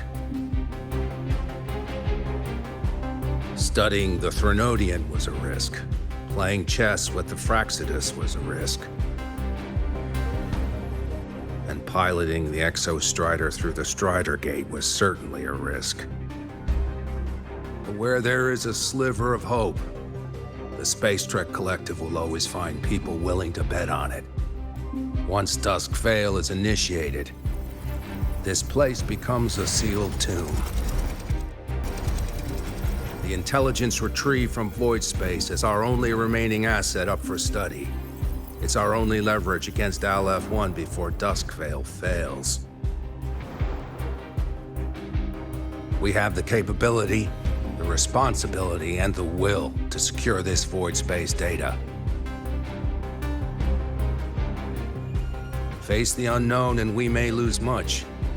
Flee from it, and we lose everything. Then leave the Outer Woods to me.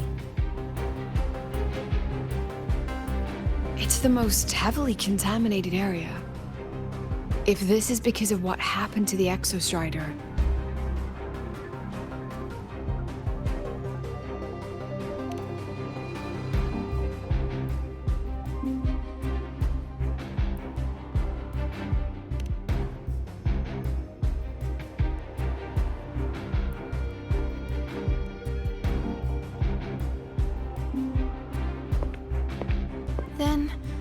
Then please give me your hand, Senior.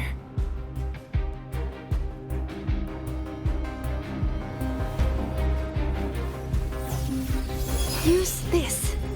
It will guide you to other Royan runes.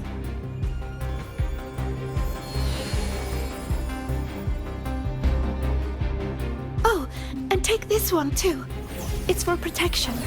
With it, you'll definitely come back safely.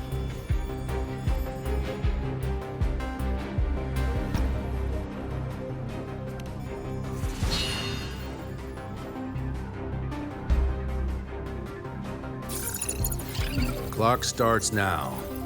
Recover all Royan runes before Dusk Vale gets initiated.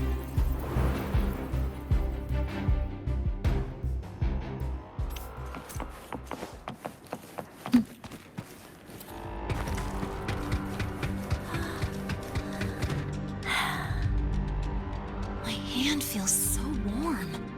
Incredible. It's like magic. So, this is a Royan rune. I'm splitting everyone into teams. They'll depart in waves according to their assigned groups. Good. I will prepare the interpretation for the Royan runes. I'll take charge. Yes, I'll make sure none of the Space Trek Collective's proprietary tech leaks.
According to the map, the first one should be around here.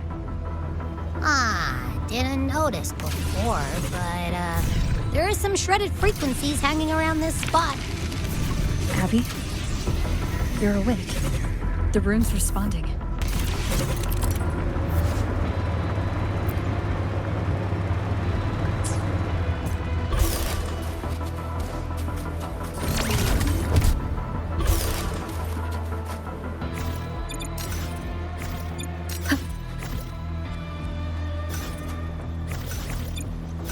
Whoa, something's glowing over there. Those outer rune fragments. Line them up just right, and they might connect with the runes on the boulders. Let's try.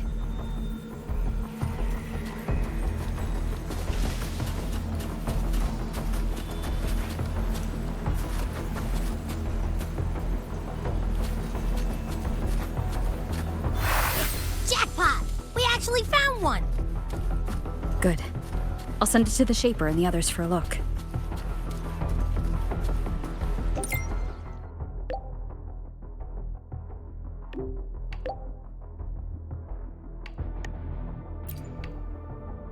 All right, on to the next room.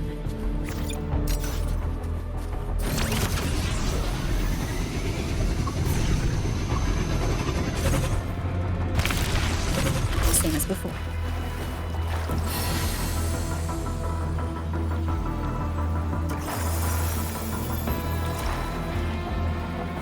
According to the mission details, there's still one left.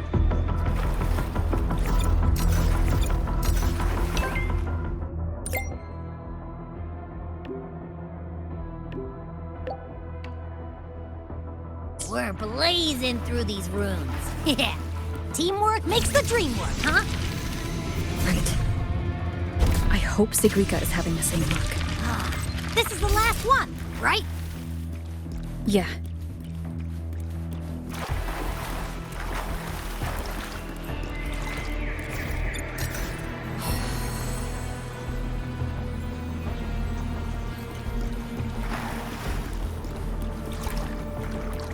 Done. I'll send it to Lucilla and head back.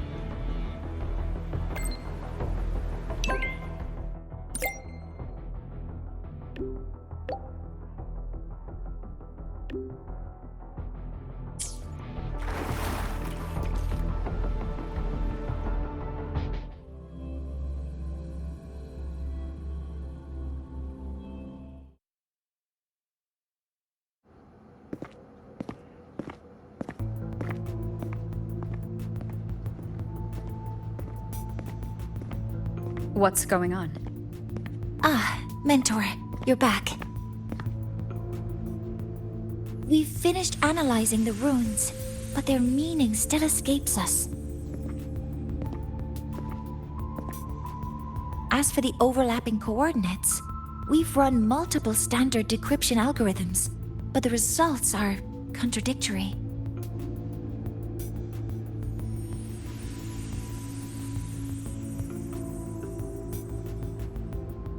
I'm no rune expert, but we have one here, don't we? She resonates with them. Who? Wait. Me?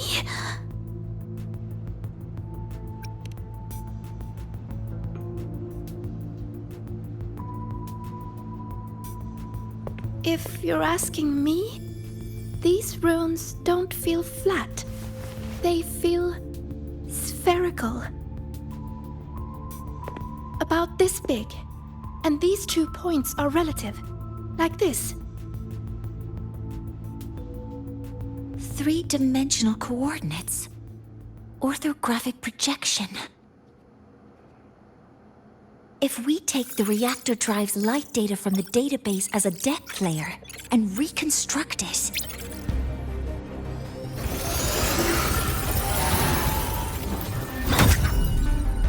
a map forms. The Royan runes are conveying a spherical map.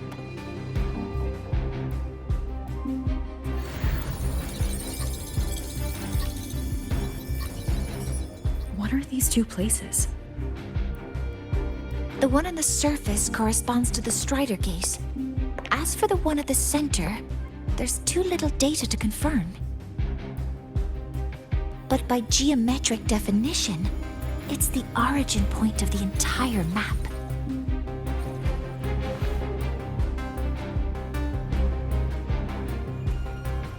The Exostrider. That must be where it is in void space. It's the only thing that could survive there. The lodestar Aemeath was trying to show me. Contamination around the keystone is off the charts. We've got no viable spatial data. In other words, using the Strider Gate to get you to void space isn't an option. I remember Lucilla mentioning a sealed rift in the Deemer Plains. Yeah, right. Once Hiyuki from the Special Response Force breaks the seal, that could serve as a new entry point. But without the Exostrider, are you suggesting crossing the Strider Gate and searching for it yourself?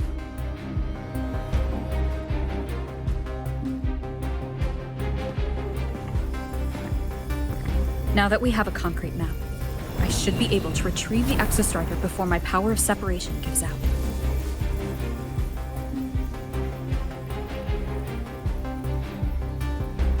A compelling proposal. Hard to refuse. But don't forget the Exostrider is currently out of power. Finding it is one thing. Extracting it is another.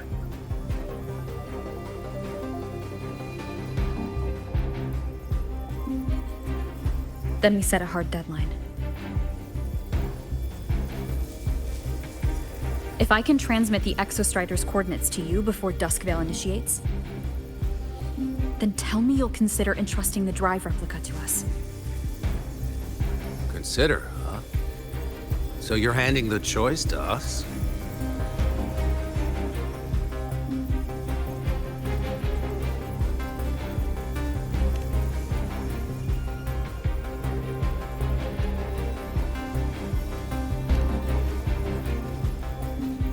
I'm not asking for a guarantee.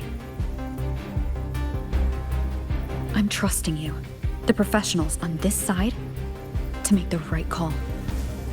Whatever that call is.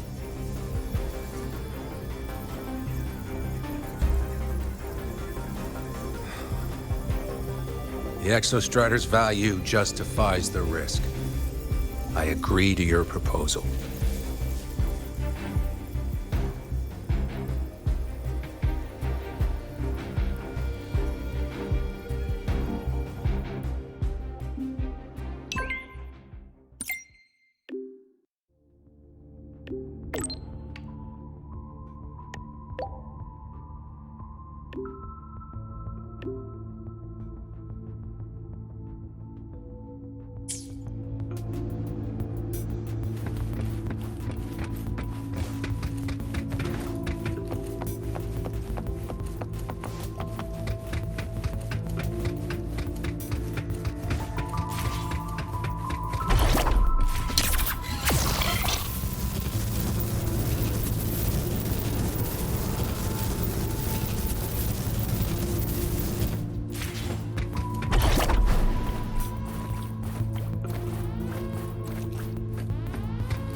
Here, this is the Deemer Plains map, updated with the latest intel.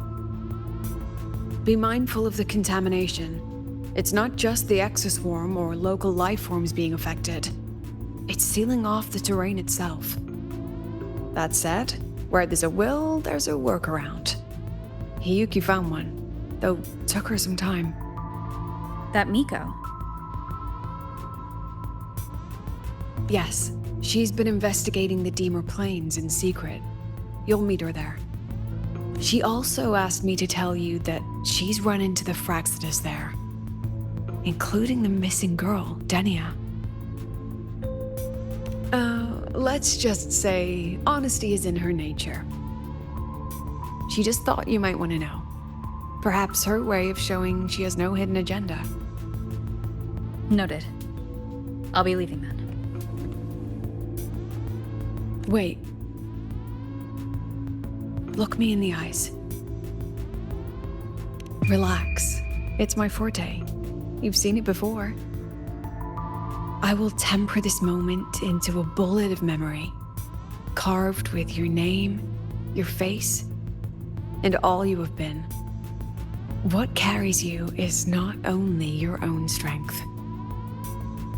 Think.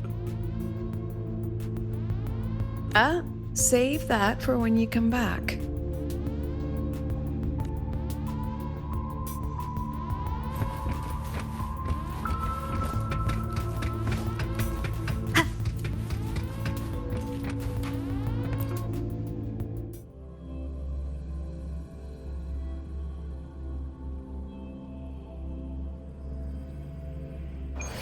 An entry point hidden in the Deemer Plains.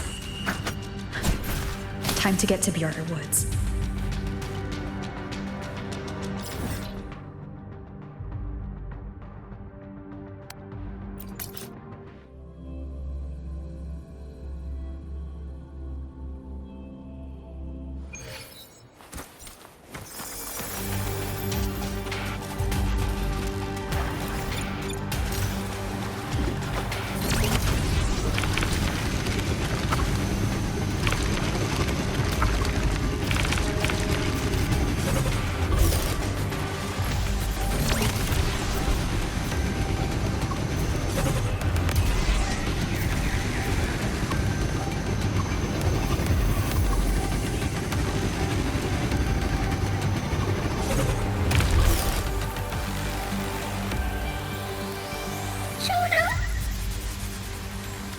It's already been totally contaminated by void matter.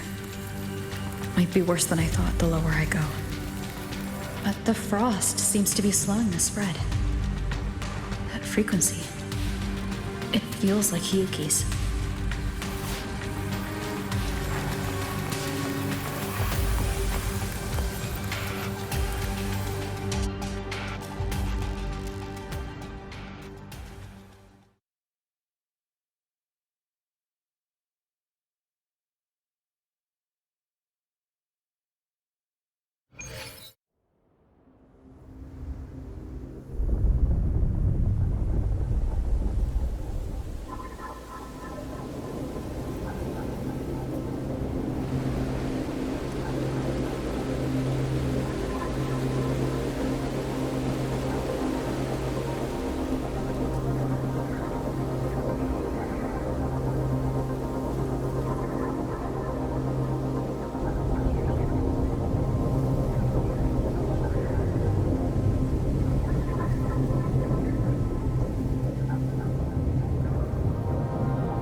The void matter contamination is bad. It's not looking good for the Solaskin.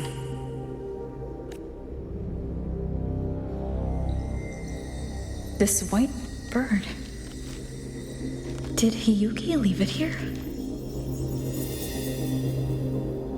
All right. Lead me to Hiyuki.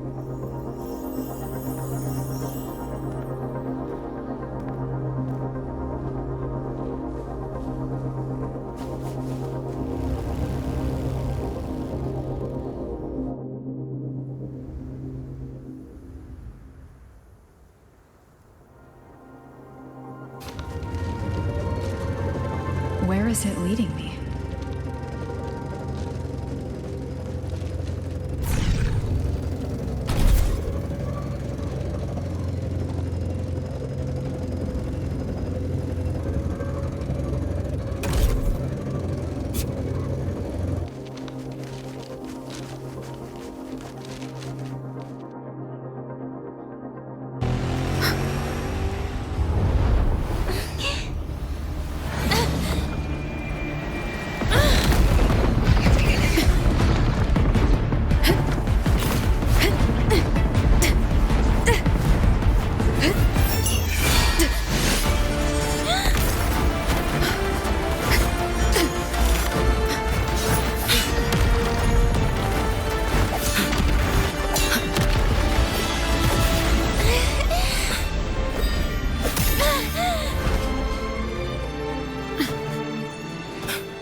She hasn't gone far.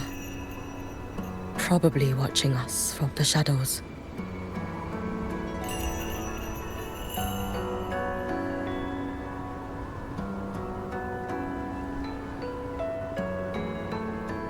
She seemed like her grip is slipping. She was already like this when I last encountered her, shortly before the Void Matter surge.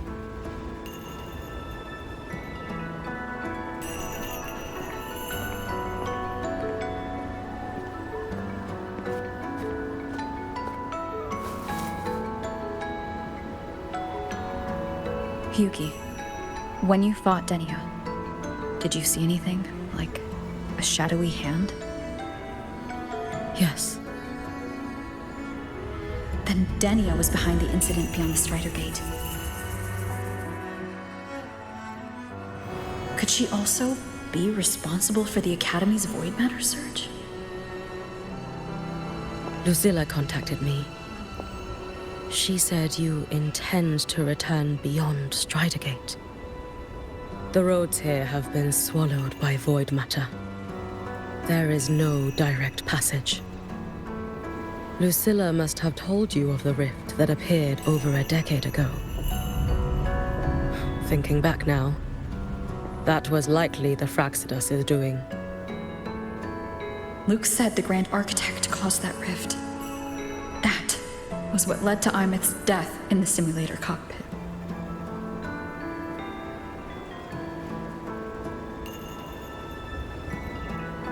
If they used a Threnodian frequency extracted from here to influence Denia, then the Space Trek Collective was already infiltrated from the beginning. The Threnodian surge now could be their attempt to force the girl to master that power. Or perhaps that power within her has simply broken its leash. Long ago, I sealed a portion of my own power there to help aid the Solvane Heartwood resist the Threnodian. Break the seal, and you will pass through the rift to reach the Void Matter depths beyond it. Understood. I'm relying on you. Let's go. Time isn't on our side.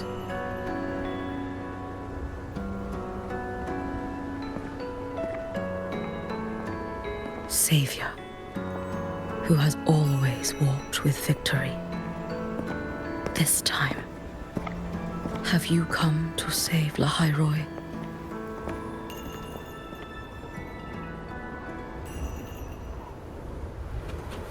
This is...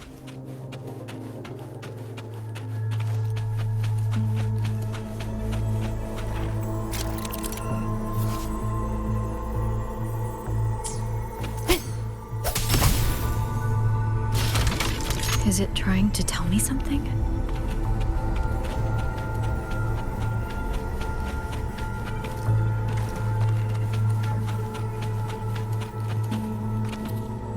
Aleph 1 seems to hold little interest in anything besides humans. Most of the structures it devoured have drifted here.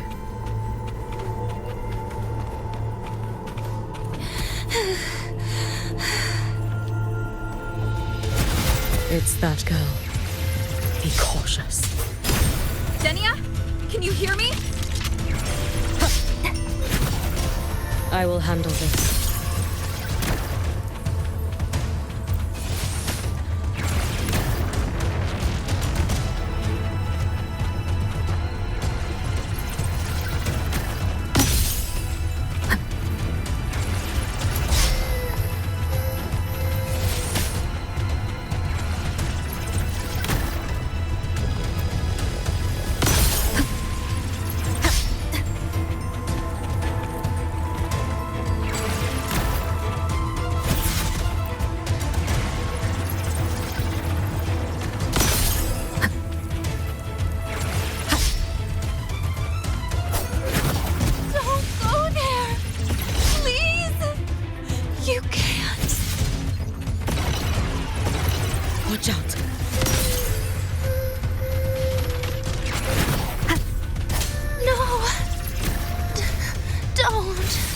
Let me handle this.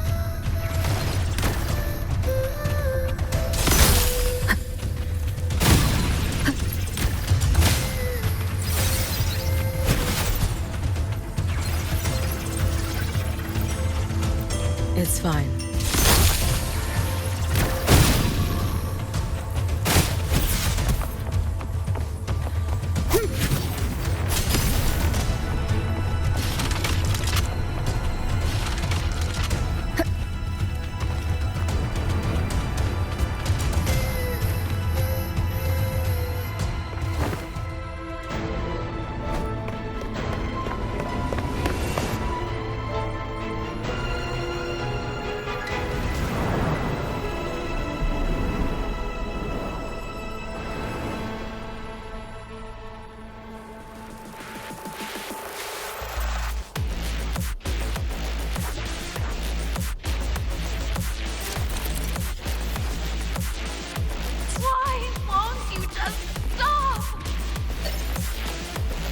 You need to use these blocks to make the climb. It will eat you.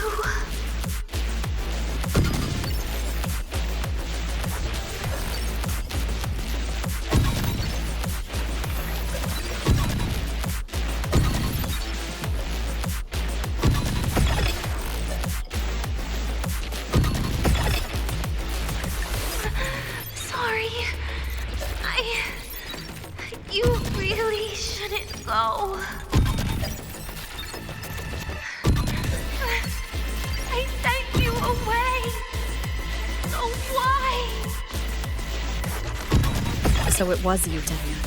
The one who pushed me out of void space.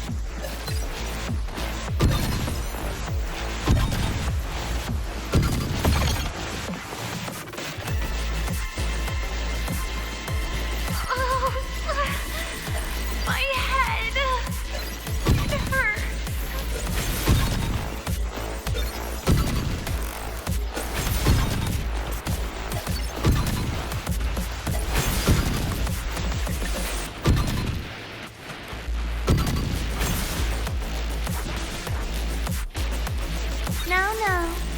Playtime's over.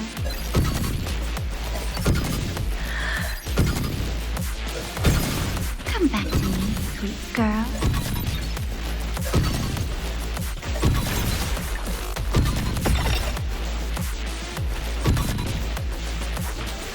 No! Please! Don't eat me!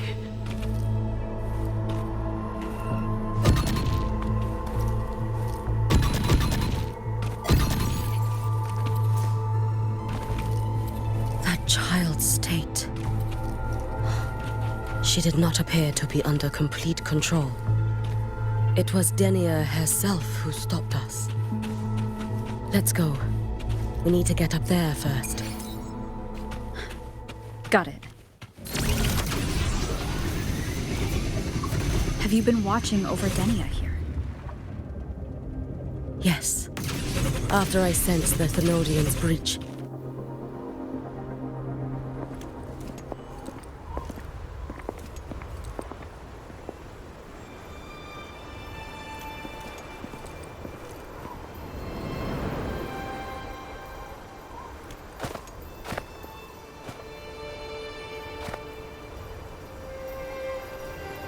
Wait here.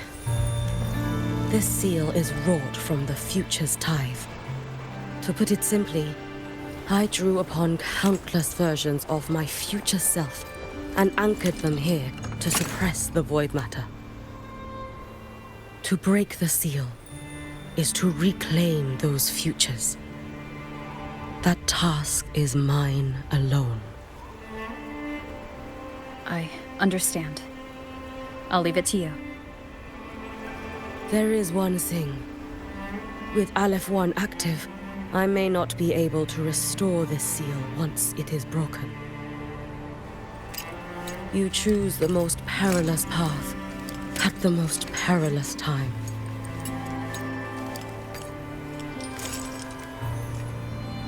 I know your strength. I know your history of victory.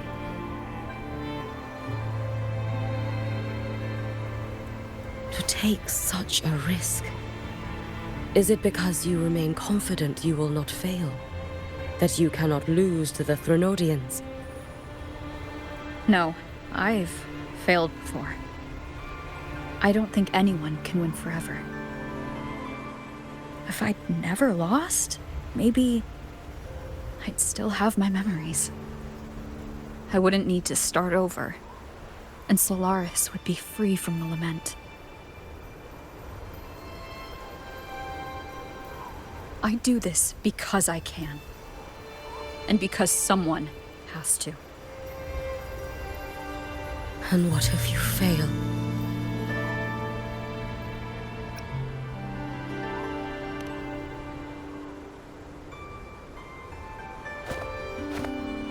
I meant, what becomes of you? Maybe I'll be lost to void space. Maybe I'll find a way to turn the tide. I can't know right now. But if I don't try, there's no way I'll ever know. What makes me scared isn't coming up short. It's the thought of not giving it my all. The cost of this attempt is steep, and you bear the weight of many. I expected more caution. To fail even once against a Threnodian is to invite apocalypse. Even knowing this, you would still go. Hiyuki? Lucilla told me you fought a Threnodian in Ashinohara for a long time. I don't know how you did it, but I can only imagine what it took to hold the line in a place already so destroyed. So, I'll ask you. Did you fight in Ashinohara because you were certain you would win? No. I was not. I never was. Then you understand why I'm doing this. You would make the same choice in my place. I see. I will attend to the seal of flaming Sakura. It will not take long.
The dark tide. Hiyuki, let me help!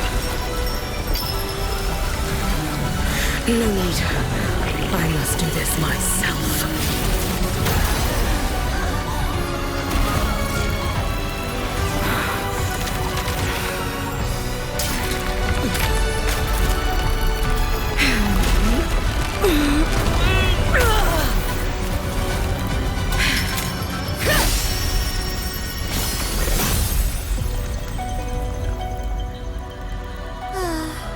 Why not choose the easier future?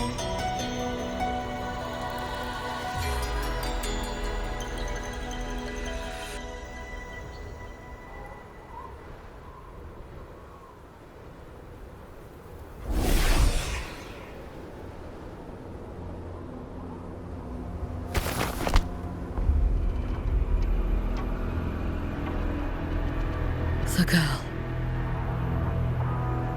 Oh, it's been a while, Miko of Flaming Sakura. And you as well, Rover. I burned my future as a Threnodian resonator. Your plan holds no meaning now.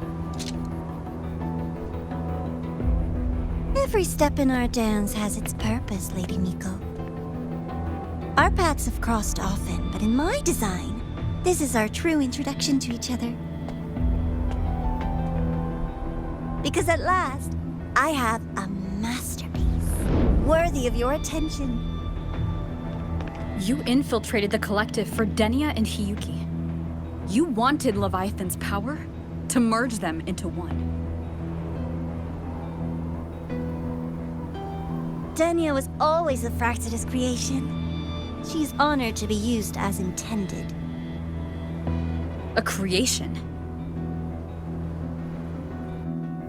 The Mia disappointment made me think. If I could just create a superior vessel, one refined by a Miko spirit, perhaps it might bear the full might of a Threnodian's power. As for the outcome, you would know better than I, Lady Miko. Wordplay won't change your failure. Leave, you tedious avatar.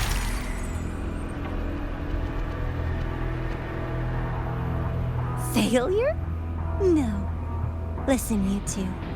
I'm just showing Solaris another possibility. If we made one Denia, we can make another. And another.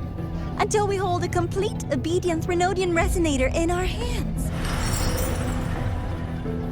Your own borrowed future showed you that. A true Threnodian resonator will exist.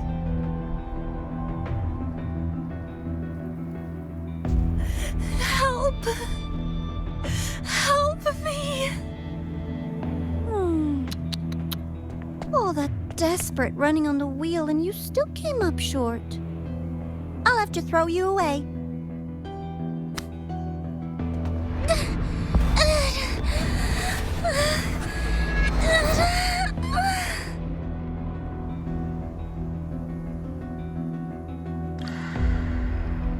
She can deny it all she likes, but the void in her heart is the same as Aleph 1's. That emptiness, it will always pull her towards the Threnodian's power.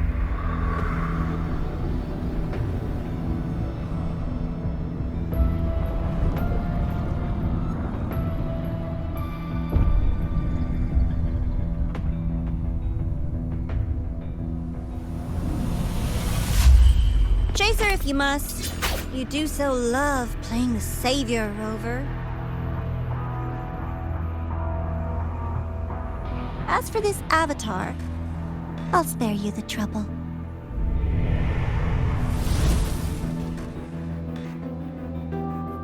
Wasting time on one of their avatars is pointless. Come on, Hiyuki. The seal is open. We have a job to do. Denia needs us.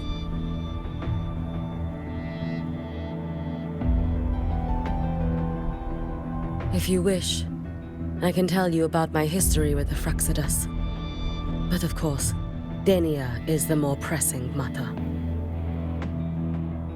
It's not hard to guess.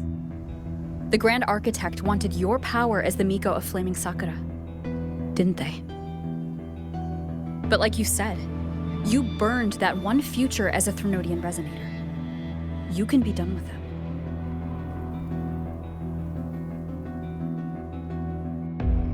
Right now, Denia's state is what worries me. I fear that child may already be.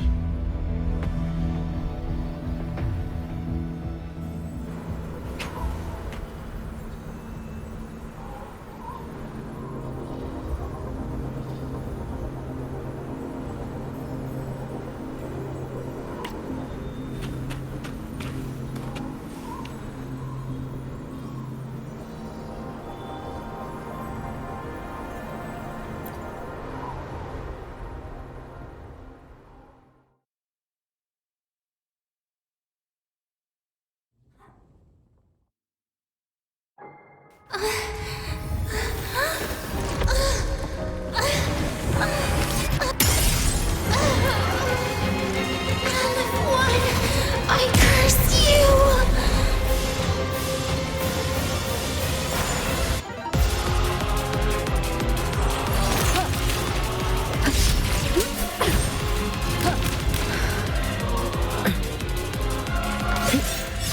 You, the Space Trek Collective, all this running around for nothing.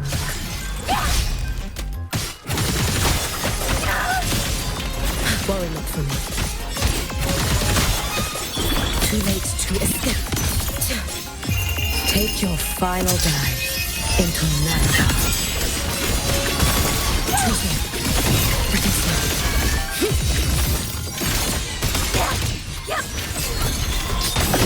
Feeding me. Be cautious. Stand back. Futile. I can't fall away. Waiting me. You've prepared for this. Have you not? Just stop! There's no time! Why won't you? Still refusing to turn back!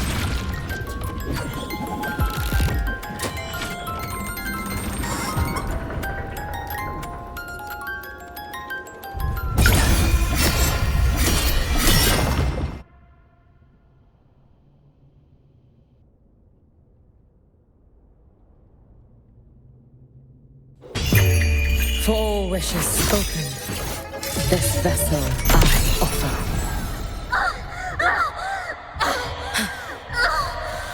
Damn you! Out of blood! Ring pause. Waves follow.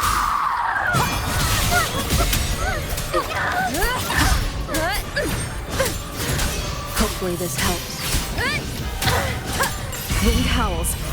Unfettered by bounds. The wicked will face judgment.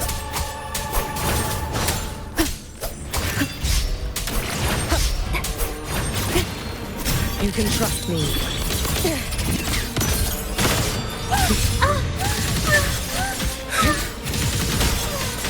You should have run. A life as fleeting as the first night.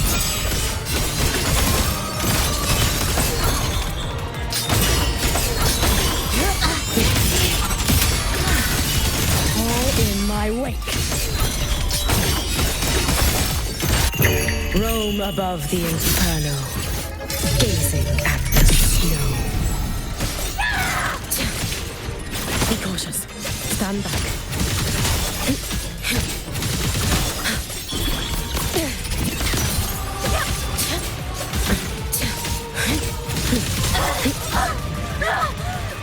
This is all pointless!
Go inside. Rest now. Do not worry. The void matter frequency within her has weakened. She will recover.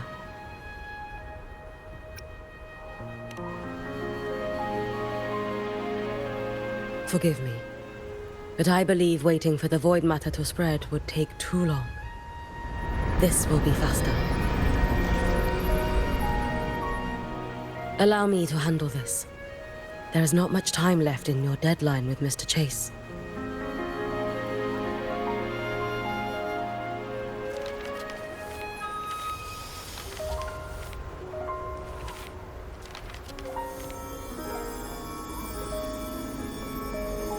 My Shiratori can guide you through void matter, but the concentrations here go beyond its strength.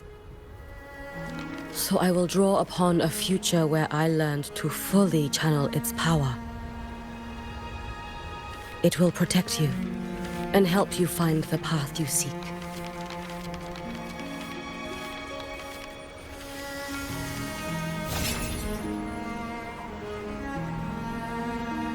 The rest is yours to face. Thank you, Hiyuki.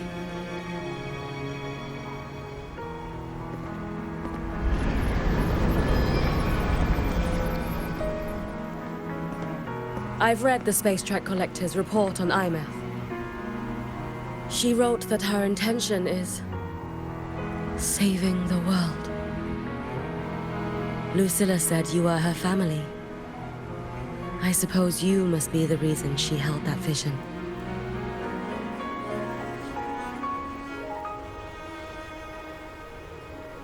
Do you regret it? Leading her to the Savior's path? To a life of pain and struggle? One must walk this path alone in order to protect.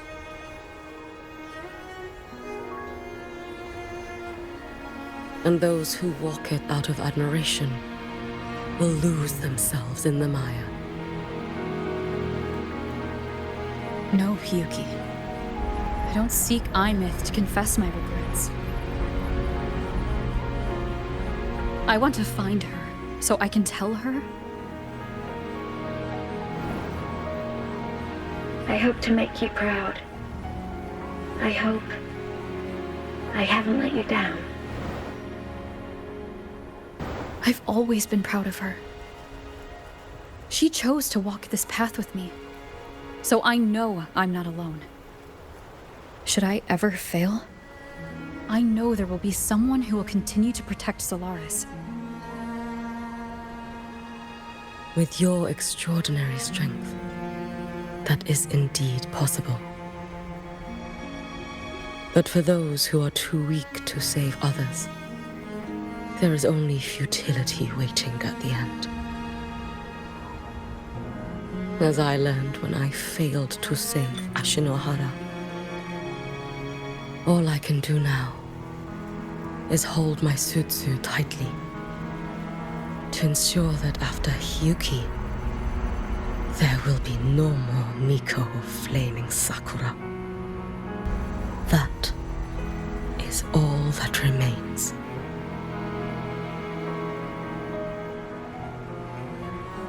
From the Lahai Roi to the distant lands of Jinzhou and Renesita, people rise up to fight the Threnodians. I've been part of that fight. But to pretend I'm the only reason they're standing? That everything fails if I do? That's arrogance. It's an insult to everyone else choosing to stand their ground.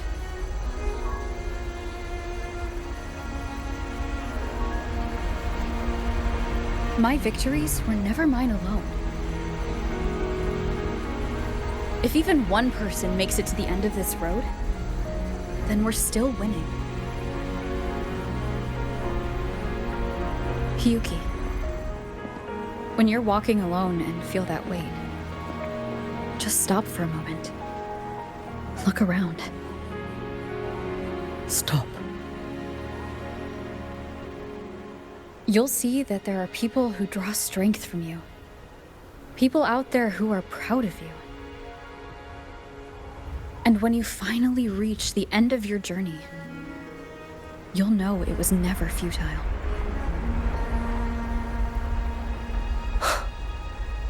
How enviably brilliant.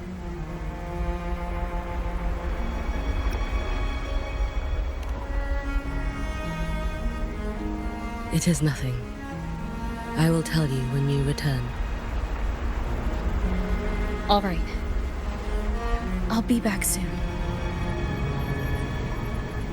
I will hold the line here until Duskvale initiates. I will wait for you. Together. With everyone.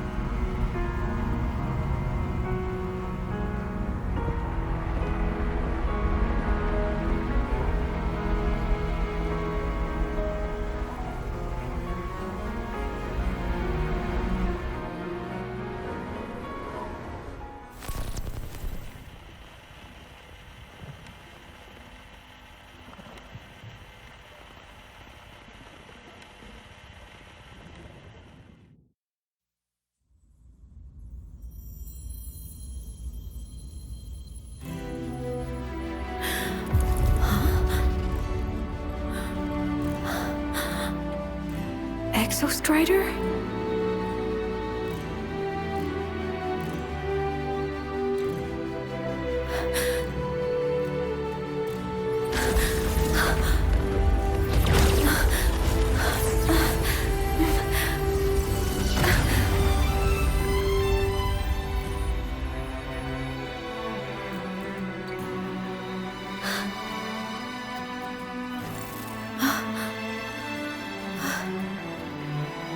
Someone consumed by void matter.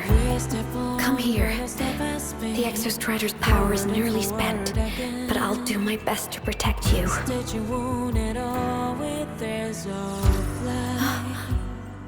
This frequency. No! Your existence is already nearly... Where am I? Did the void storm consume me? Am I dead? Is this void space a higher dimension? Our existence is fading. Did you just say that time and space have no meaning? Who's speaking? I can't see you, but I can feel you.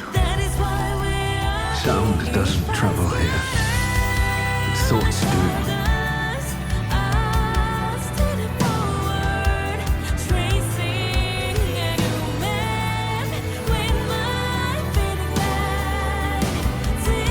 The Exostrider? Why is the Exostrider here? What happened? The light. What should we do?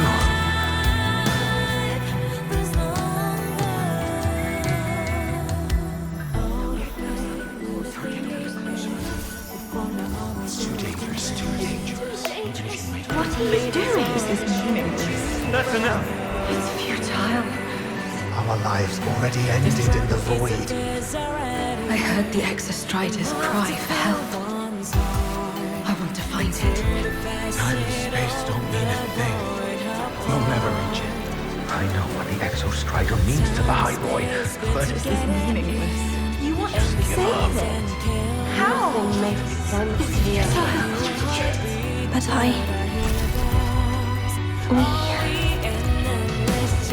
we made it to the stars to reach for the unknown, didn't we?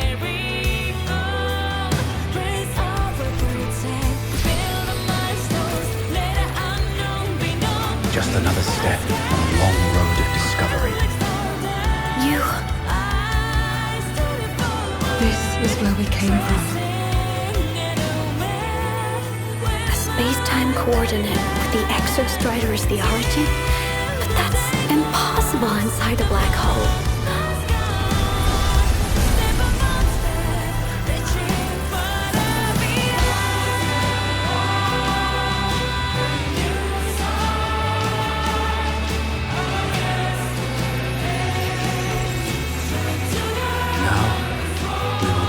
The path with the future.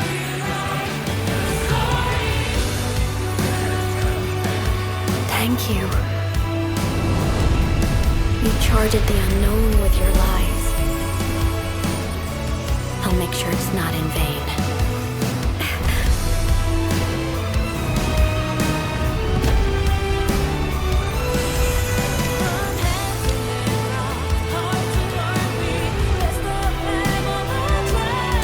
The origin point. We will bear it.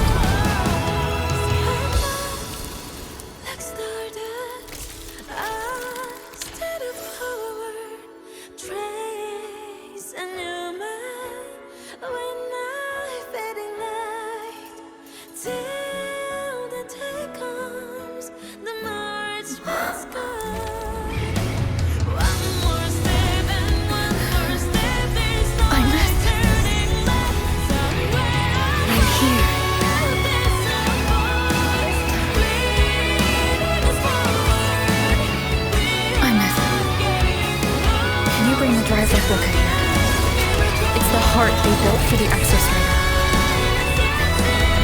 Don't worry. This time, we'll save the world together. Okay. I'll bring you back humanity's hope. So, wait for me.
The Exostrider's frequency is decaying.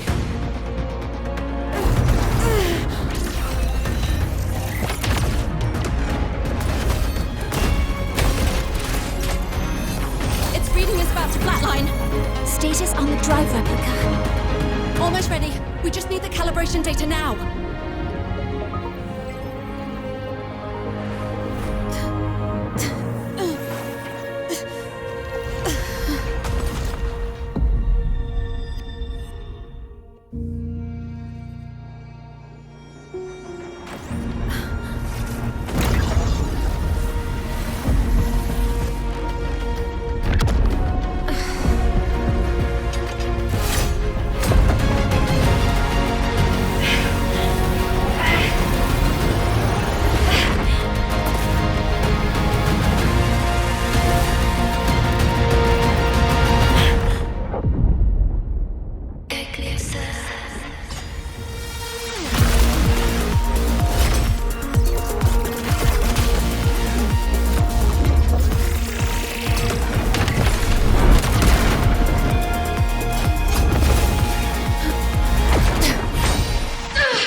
Ascension complete.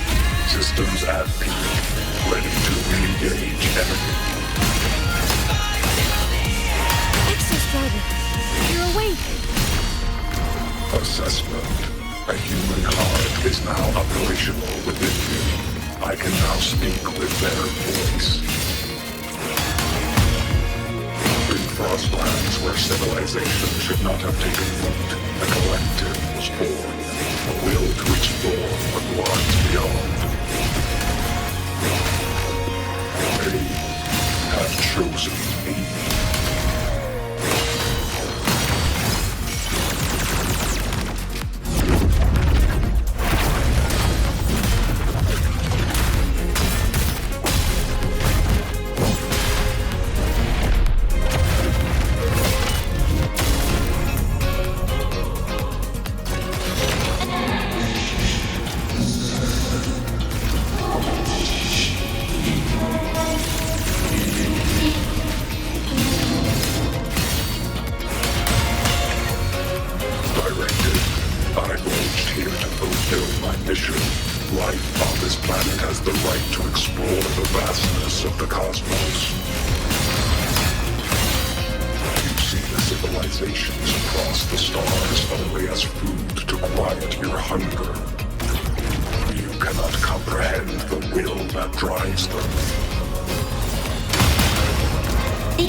Even if humanity's final frontier is an endless void, it is not proof of a meaningless pursuit, Aleph-1.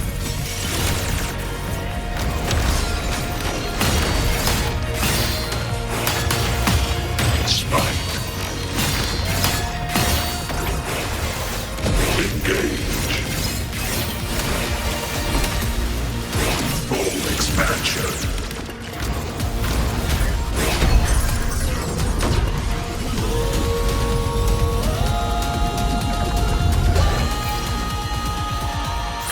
Verdict. Downfall.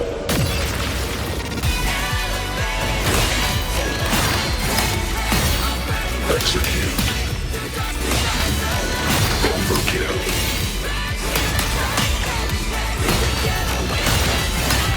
Gravity module.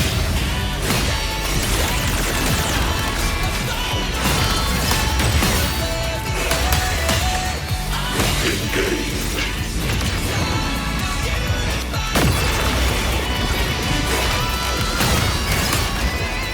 Expansion.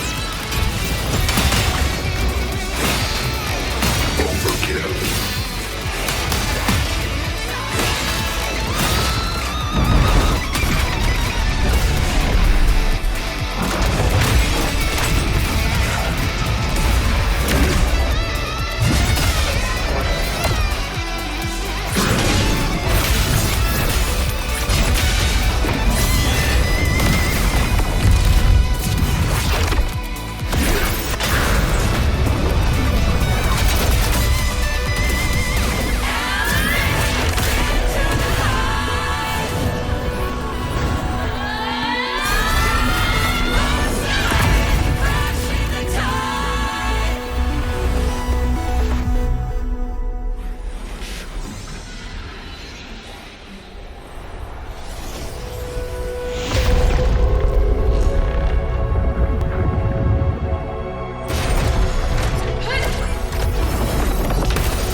Confirmation.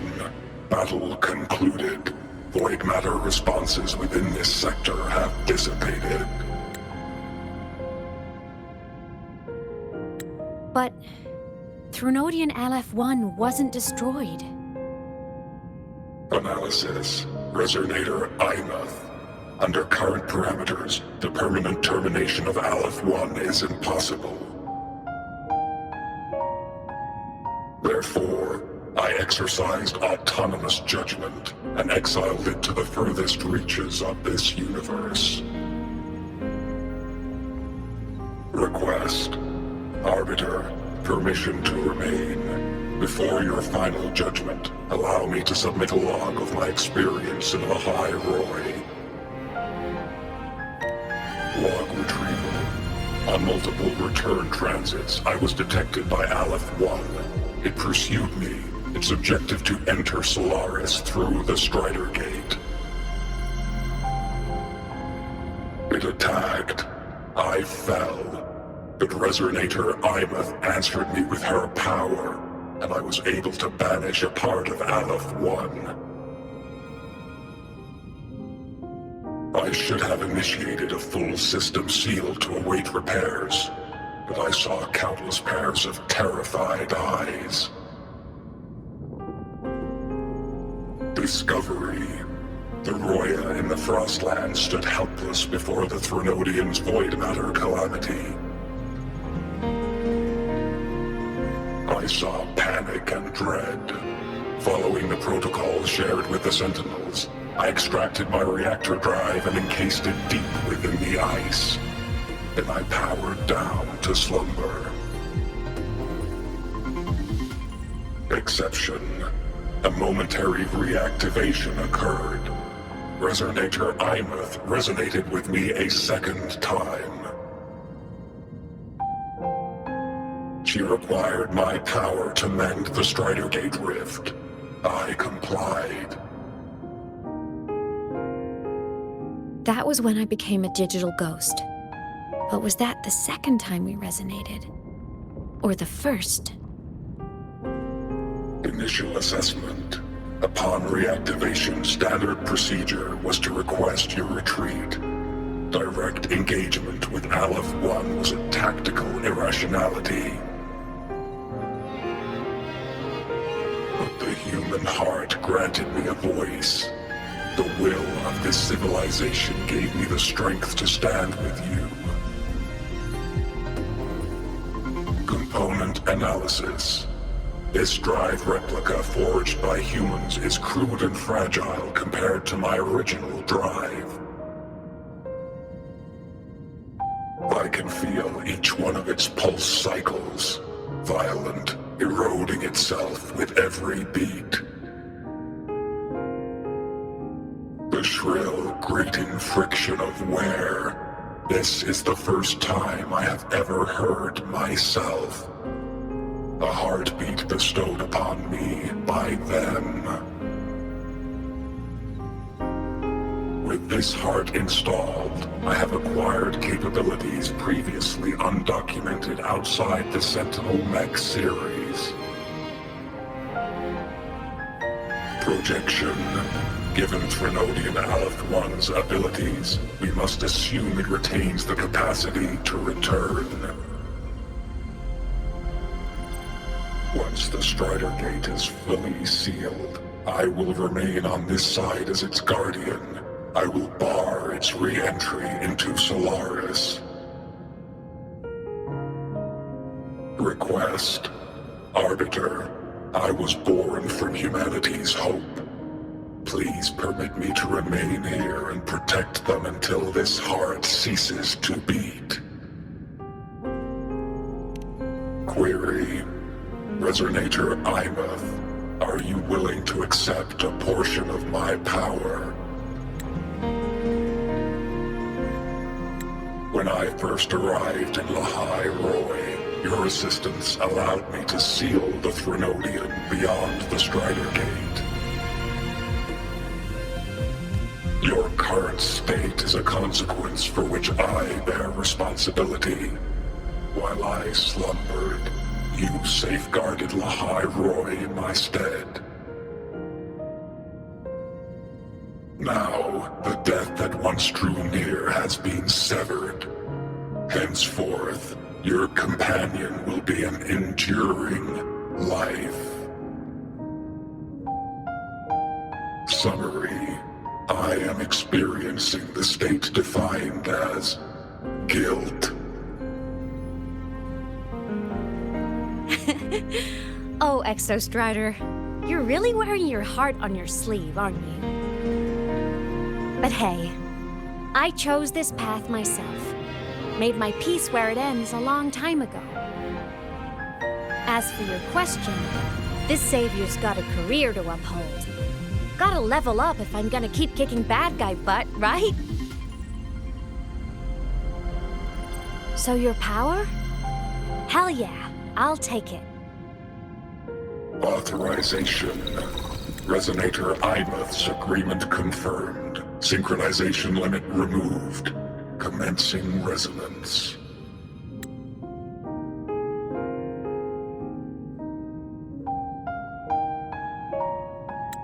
Suggestion. Don't you dare feel guilty. Thank you for living up to my hopes. So, let's make our goodbye a happy one, okay? Detection. Arbiter. You have brought your cassette.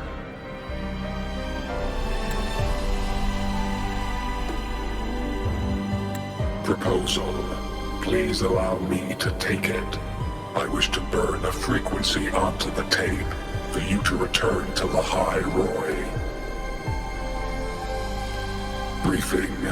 While traversing the stars at high velocity, my trajectory once intersected with a slow-moving probe. Its hull was marked with Solaris script. Its launch date is estimated to have occurred a long time ago. I intercepted and recorded the signal it has been continuously transmitting to Solaris. Its name is the Far Watcher. Objective. I wish to offer this recording as a gift to the people of Lahai Roi. Status. Strider Gate closure imminent.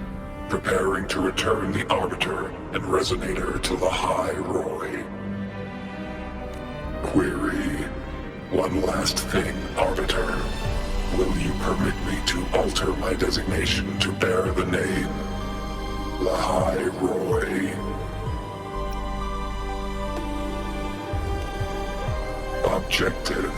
I wish to always be reminded of my heart's origin. As you wish.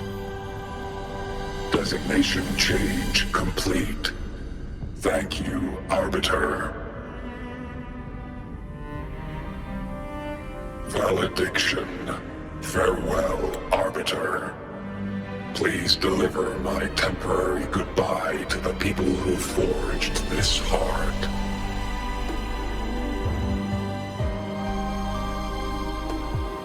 Prediction. We will meet again in the boundless sea of stars.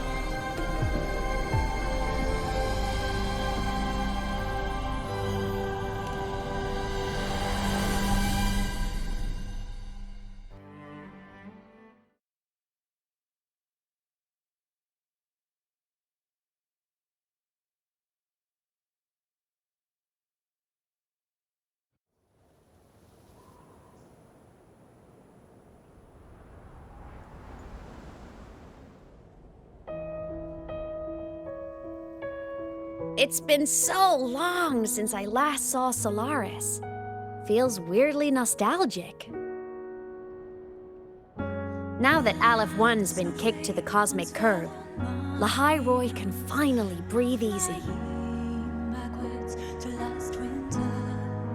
I was gonna say we saved the world this time, but honestly, it was the explorers who fell into the void matter. They're the ones who mapped that data on me and the Exostrider inside the Threnodian's black hole. All I did was burn their findings onto a cassette for you. And it was the people of Lahai Roi who decoded the cassette and forged the drive replica. That's what let the Exostrider finally cast the Threnodian out. So, this wasn't a story about heroes saving the world. It was the world saving its heroes, right? Yes. And now, we're home.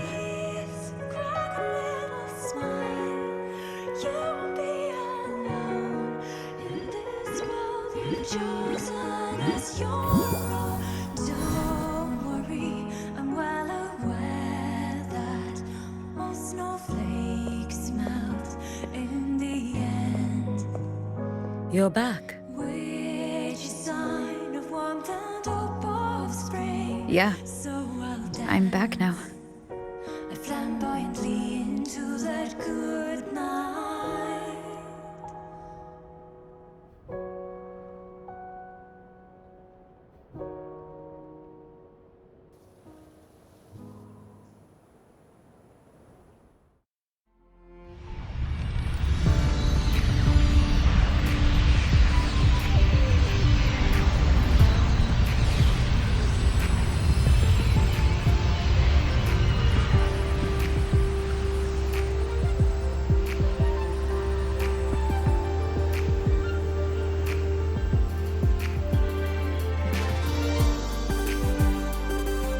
LF1's recent activity, impact was successfully contained to the Denia planes.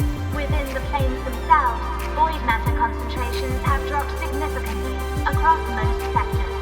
Monitoring data from the Space Trek Collective confirms that Threnodian markers within the region of Lahai Roi have now fallen to near zero levels. Exostrider activity has fully ceased. However, related research into its technology will continue. Research units deployed by Starlights Academy have successfully neutralized all anomalous constructs activated by the Threnodians across Lahai Roi. The experience gained through this mission will carry forward.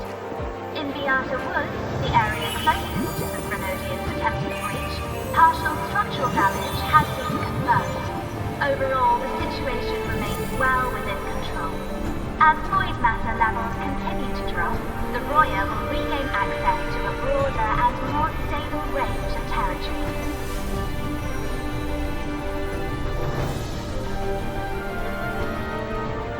Once shrouded in void matter, Lahai Roi now stands restored. This is made possible by the choice of every last explorer. The road ahead is vast.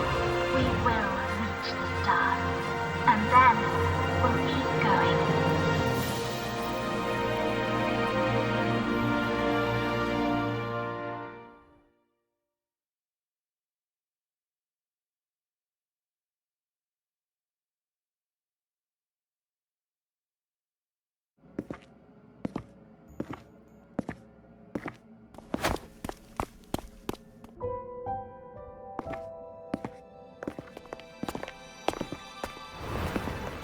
You made it! Turns out, decoding what the Exostrider burned into your cassette was way tougher than the Institute thought. They only just finished today. Over here! Everyone's waiting for you.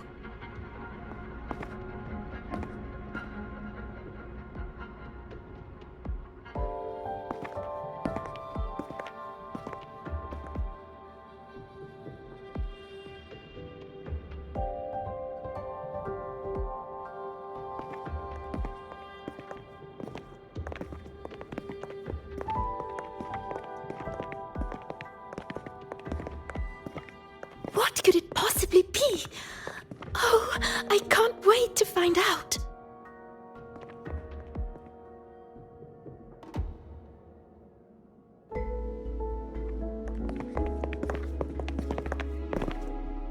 The Far Watcher. I have to admit, I was genuinely surprised when you handed me this tape and said that name. You said it was one of the 9 interstellar space probes launched before the etheric sea engulfed Solaris. Correct. The 9 stars on the Space Trek Collective's emblem represent those probes. Ever since then, Solaris never received another signal from them. Not a single one. Until today. Professor Mornier, you may begin playback.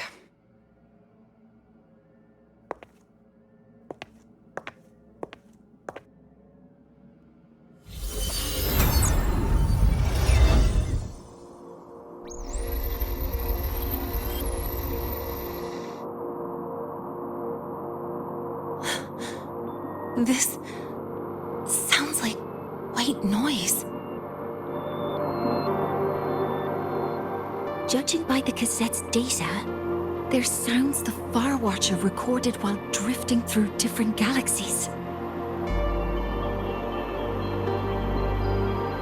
Sounds that have been lost to us for centuries, silenced by the etheric sea. So that's why the Exostrider wanted to give these recordings to the explorers of Lahai Roi today. Because this is a gift from light years away, sent by the explorers of Lahai Roi's past.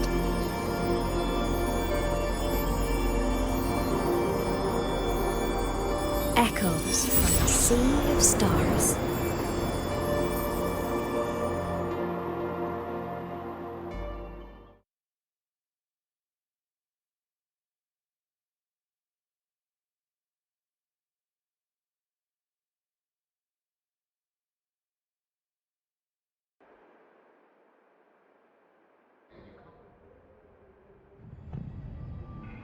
The Space Trek Collective has taken in that Denia girl, just as you wished, Grand Architect.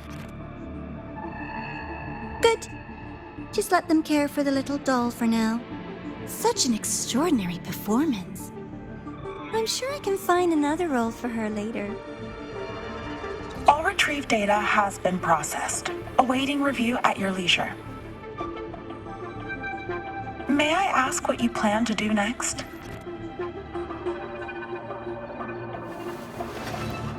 Plans are progressing everywhere, it seems.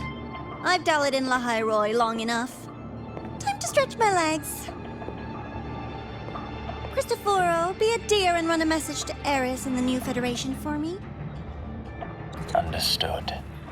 Though I suspect the Vice Architect will begrudge once more your sending me to disturb their precious quiet.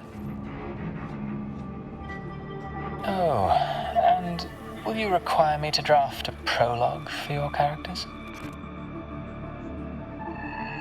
No need. I'll pay for Lova a visit myself first. That will be all for now. This body tires so easily. Remember to give her a silent ending. Grand Architect, with this phase of verification complete and full production proceeding, do we still have use for that Miko? That won't be necessary. Her future as a Threnodian resonator has been taken. She no longer requires our attention. Besides, she's failed one too many times, drawn one too many futures from herself, and she still insists on walking the path of saving Ashinohara alone with no intention of stopping.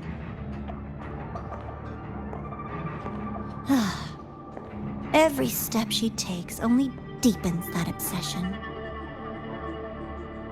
After countless cycles of failure, she too will be reduced to ashes by her own vow, just like her sister.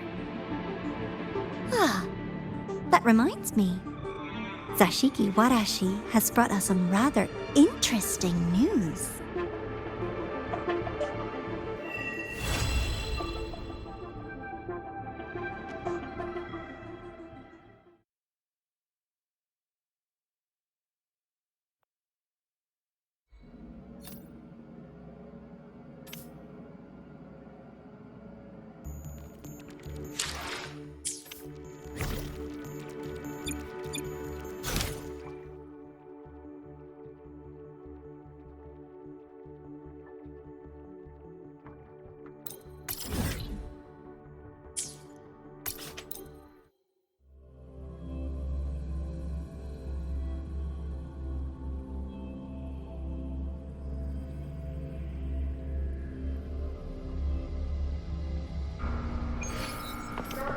Speeding up.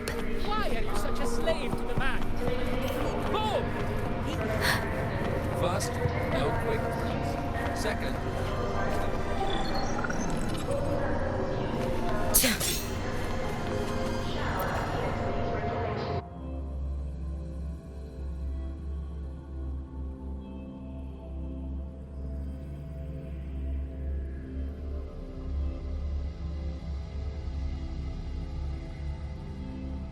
Hyukuro must be just ahead. This was Honami's last rite of purging.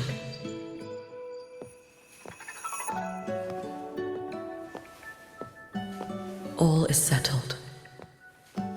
Only one final thing remains. I have truly kept you waiting for too long, Hyukuro.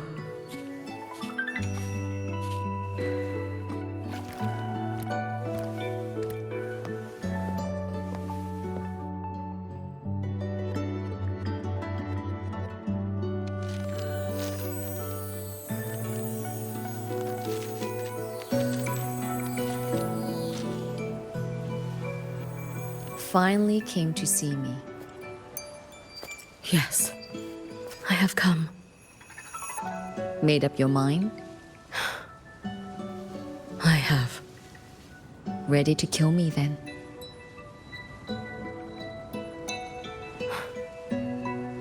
Yes. Oh, has my little Hiyuki grown so confident that she can best me without even drawing her blade? Now, don't forget who taught the Miko of Eternal Flaming Sakura. Can't show a little respect to your elder?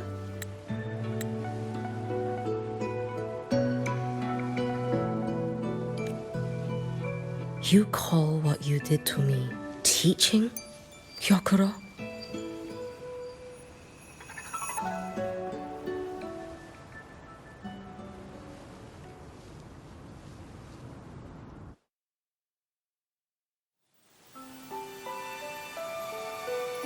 Come then.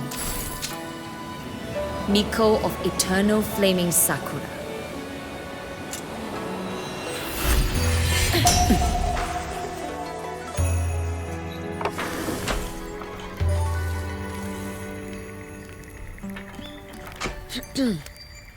Calm yourself. A restless heart makes for unsteady hands. But I do not wish to learn this. Then what do you wish to learn?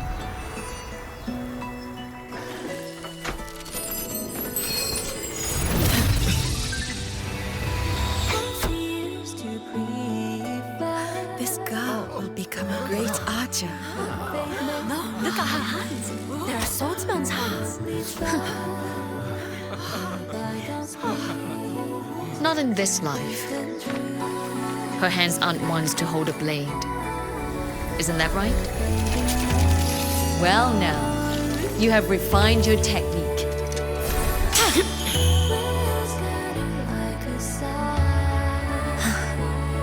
Hiyuki, do not let the Sutsu bind your fate.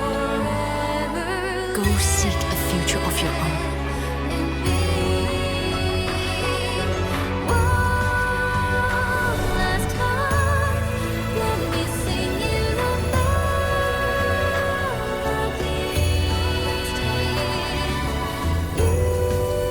Focus, Hiyuki. Survive this strike and reach your tomorrow.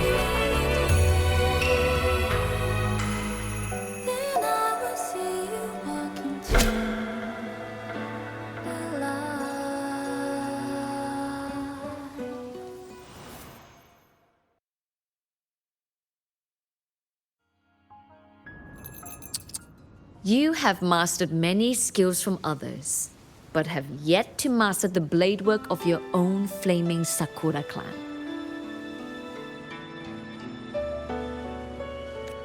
The last Miko withheld too much. She refused to teach me a single technique. Do you resent her?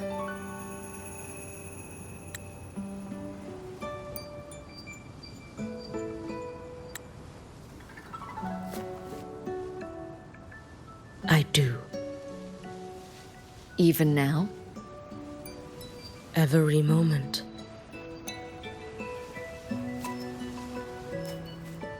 I resent that she did not step down long ago. Instead, she burned every future she had and left nothing behind. Not even ashes. I resent that she did not pass her skills to me. that she sent me away each time she trained. Now, there is nothing of her left in me. Hiyuki. I resent that she always told me to be myself, yet chose a death that was nothing like herself. And you resent that even after dying? She lingered as a spirit, waiting only for you to send her on. I was being cruel, wasn't I? It's just, I couldn't let my fear go. No one understood the scale of your gift, Hiyuki. Your potential to tame even a Threnodian. If you drew such a future, would everything not become much easier? Gyokuro, Shh. As long as it comes from your own heart and will, any future you choose is acceptable.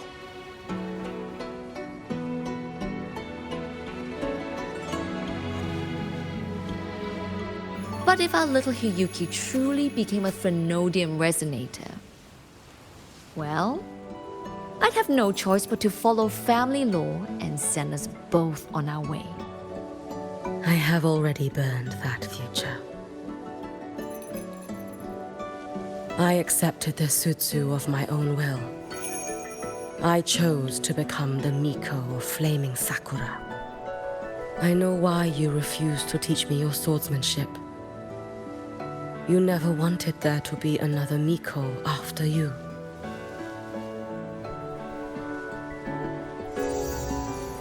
I will fulfill that wish, sister. After Hiyuki, there will be no more Mikos of Flaming Sakura. The Miko of Eternal Flaming Sakura. That is a heavy title to bear. It is. The future ahead is long. Very, very long. I know. Through the Sutsu, we draw strength from countless possible futures. But each time you do, you see yourself draw closer to Miko's destined end. A future burned to cinders, leaving nothing behind.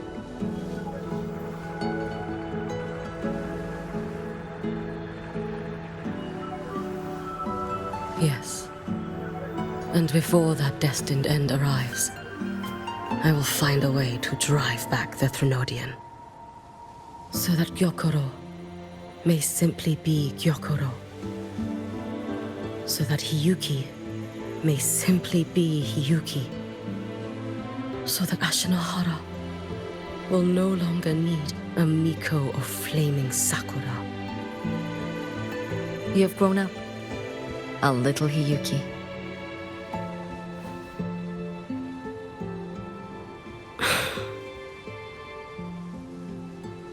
I met someone, sister. Unlike me, who failed Ashinohara. She always finds a way to save. That must be difficult for you to bear, little Hiyuki. Yes. At first, it was. Hearing tales of her exploits, I felt a deep admiration. No. Perhaps it was closer to jealousy. I thought, if only I possessed her strength, then my days would not be filled with regret. Ashinohara would be saved. And I, in the peace that followed, could have lived an ordinary life. But upon meeting her, I came to understand. Even a great savior carries many pains and failures. And the path of a savior is walked not alone, but alongside countless others. Gyokuro. Yes? I have always admired you as the Miko of flaming sakura. And I have always held you in the highest honor. Even if one day I am burned to ashes, because of you, because of her, because they all exist, I am never truly alone.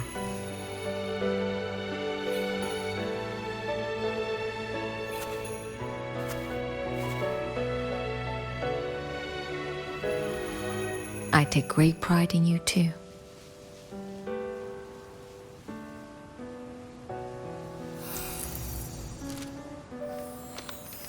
Go on, Shiratori. Fly to where your heart desires.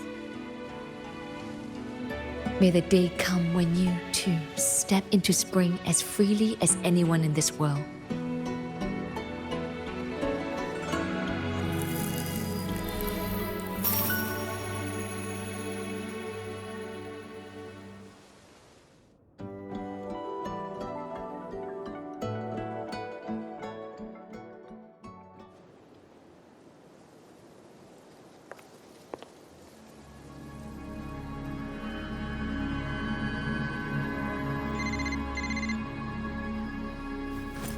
Greetings, Miko of Flaming Sakura.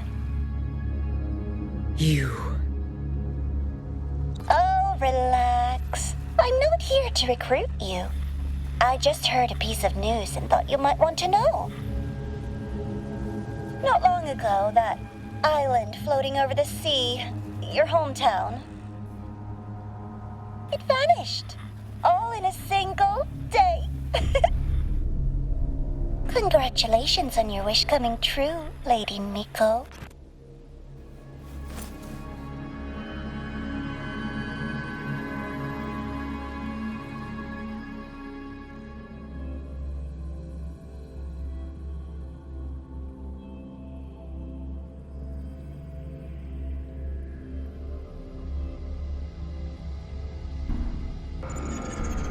So,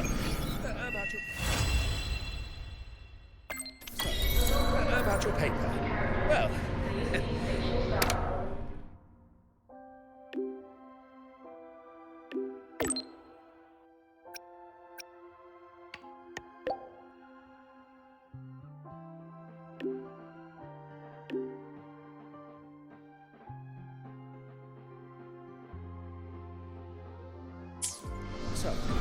about your paper.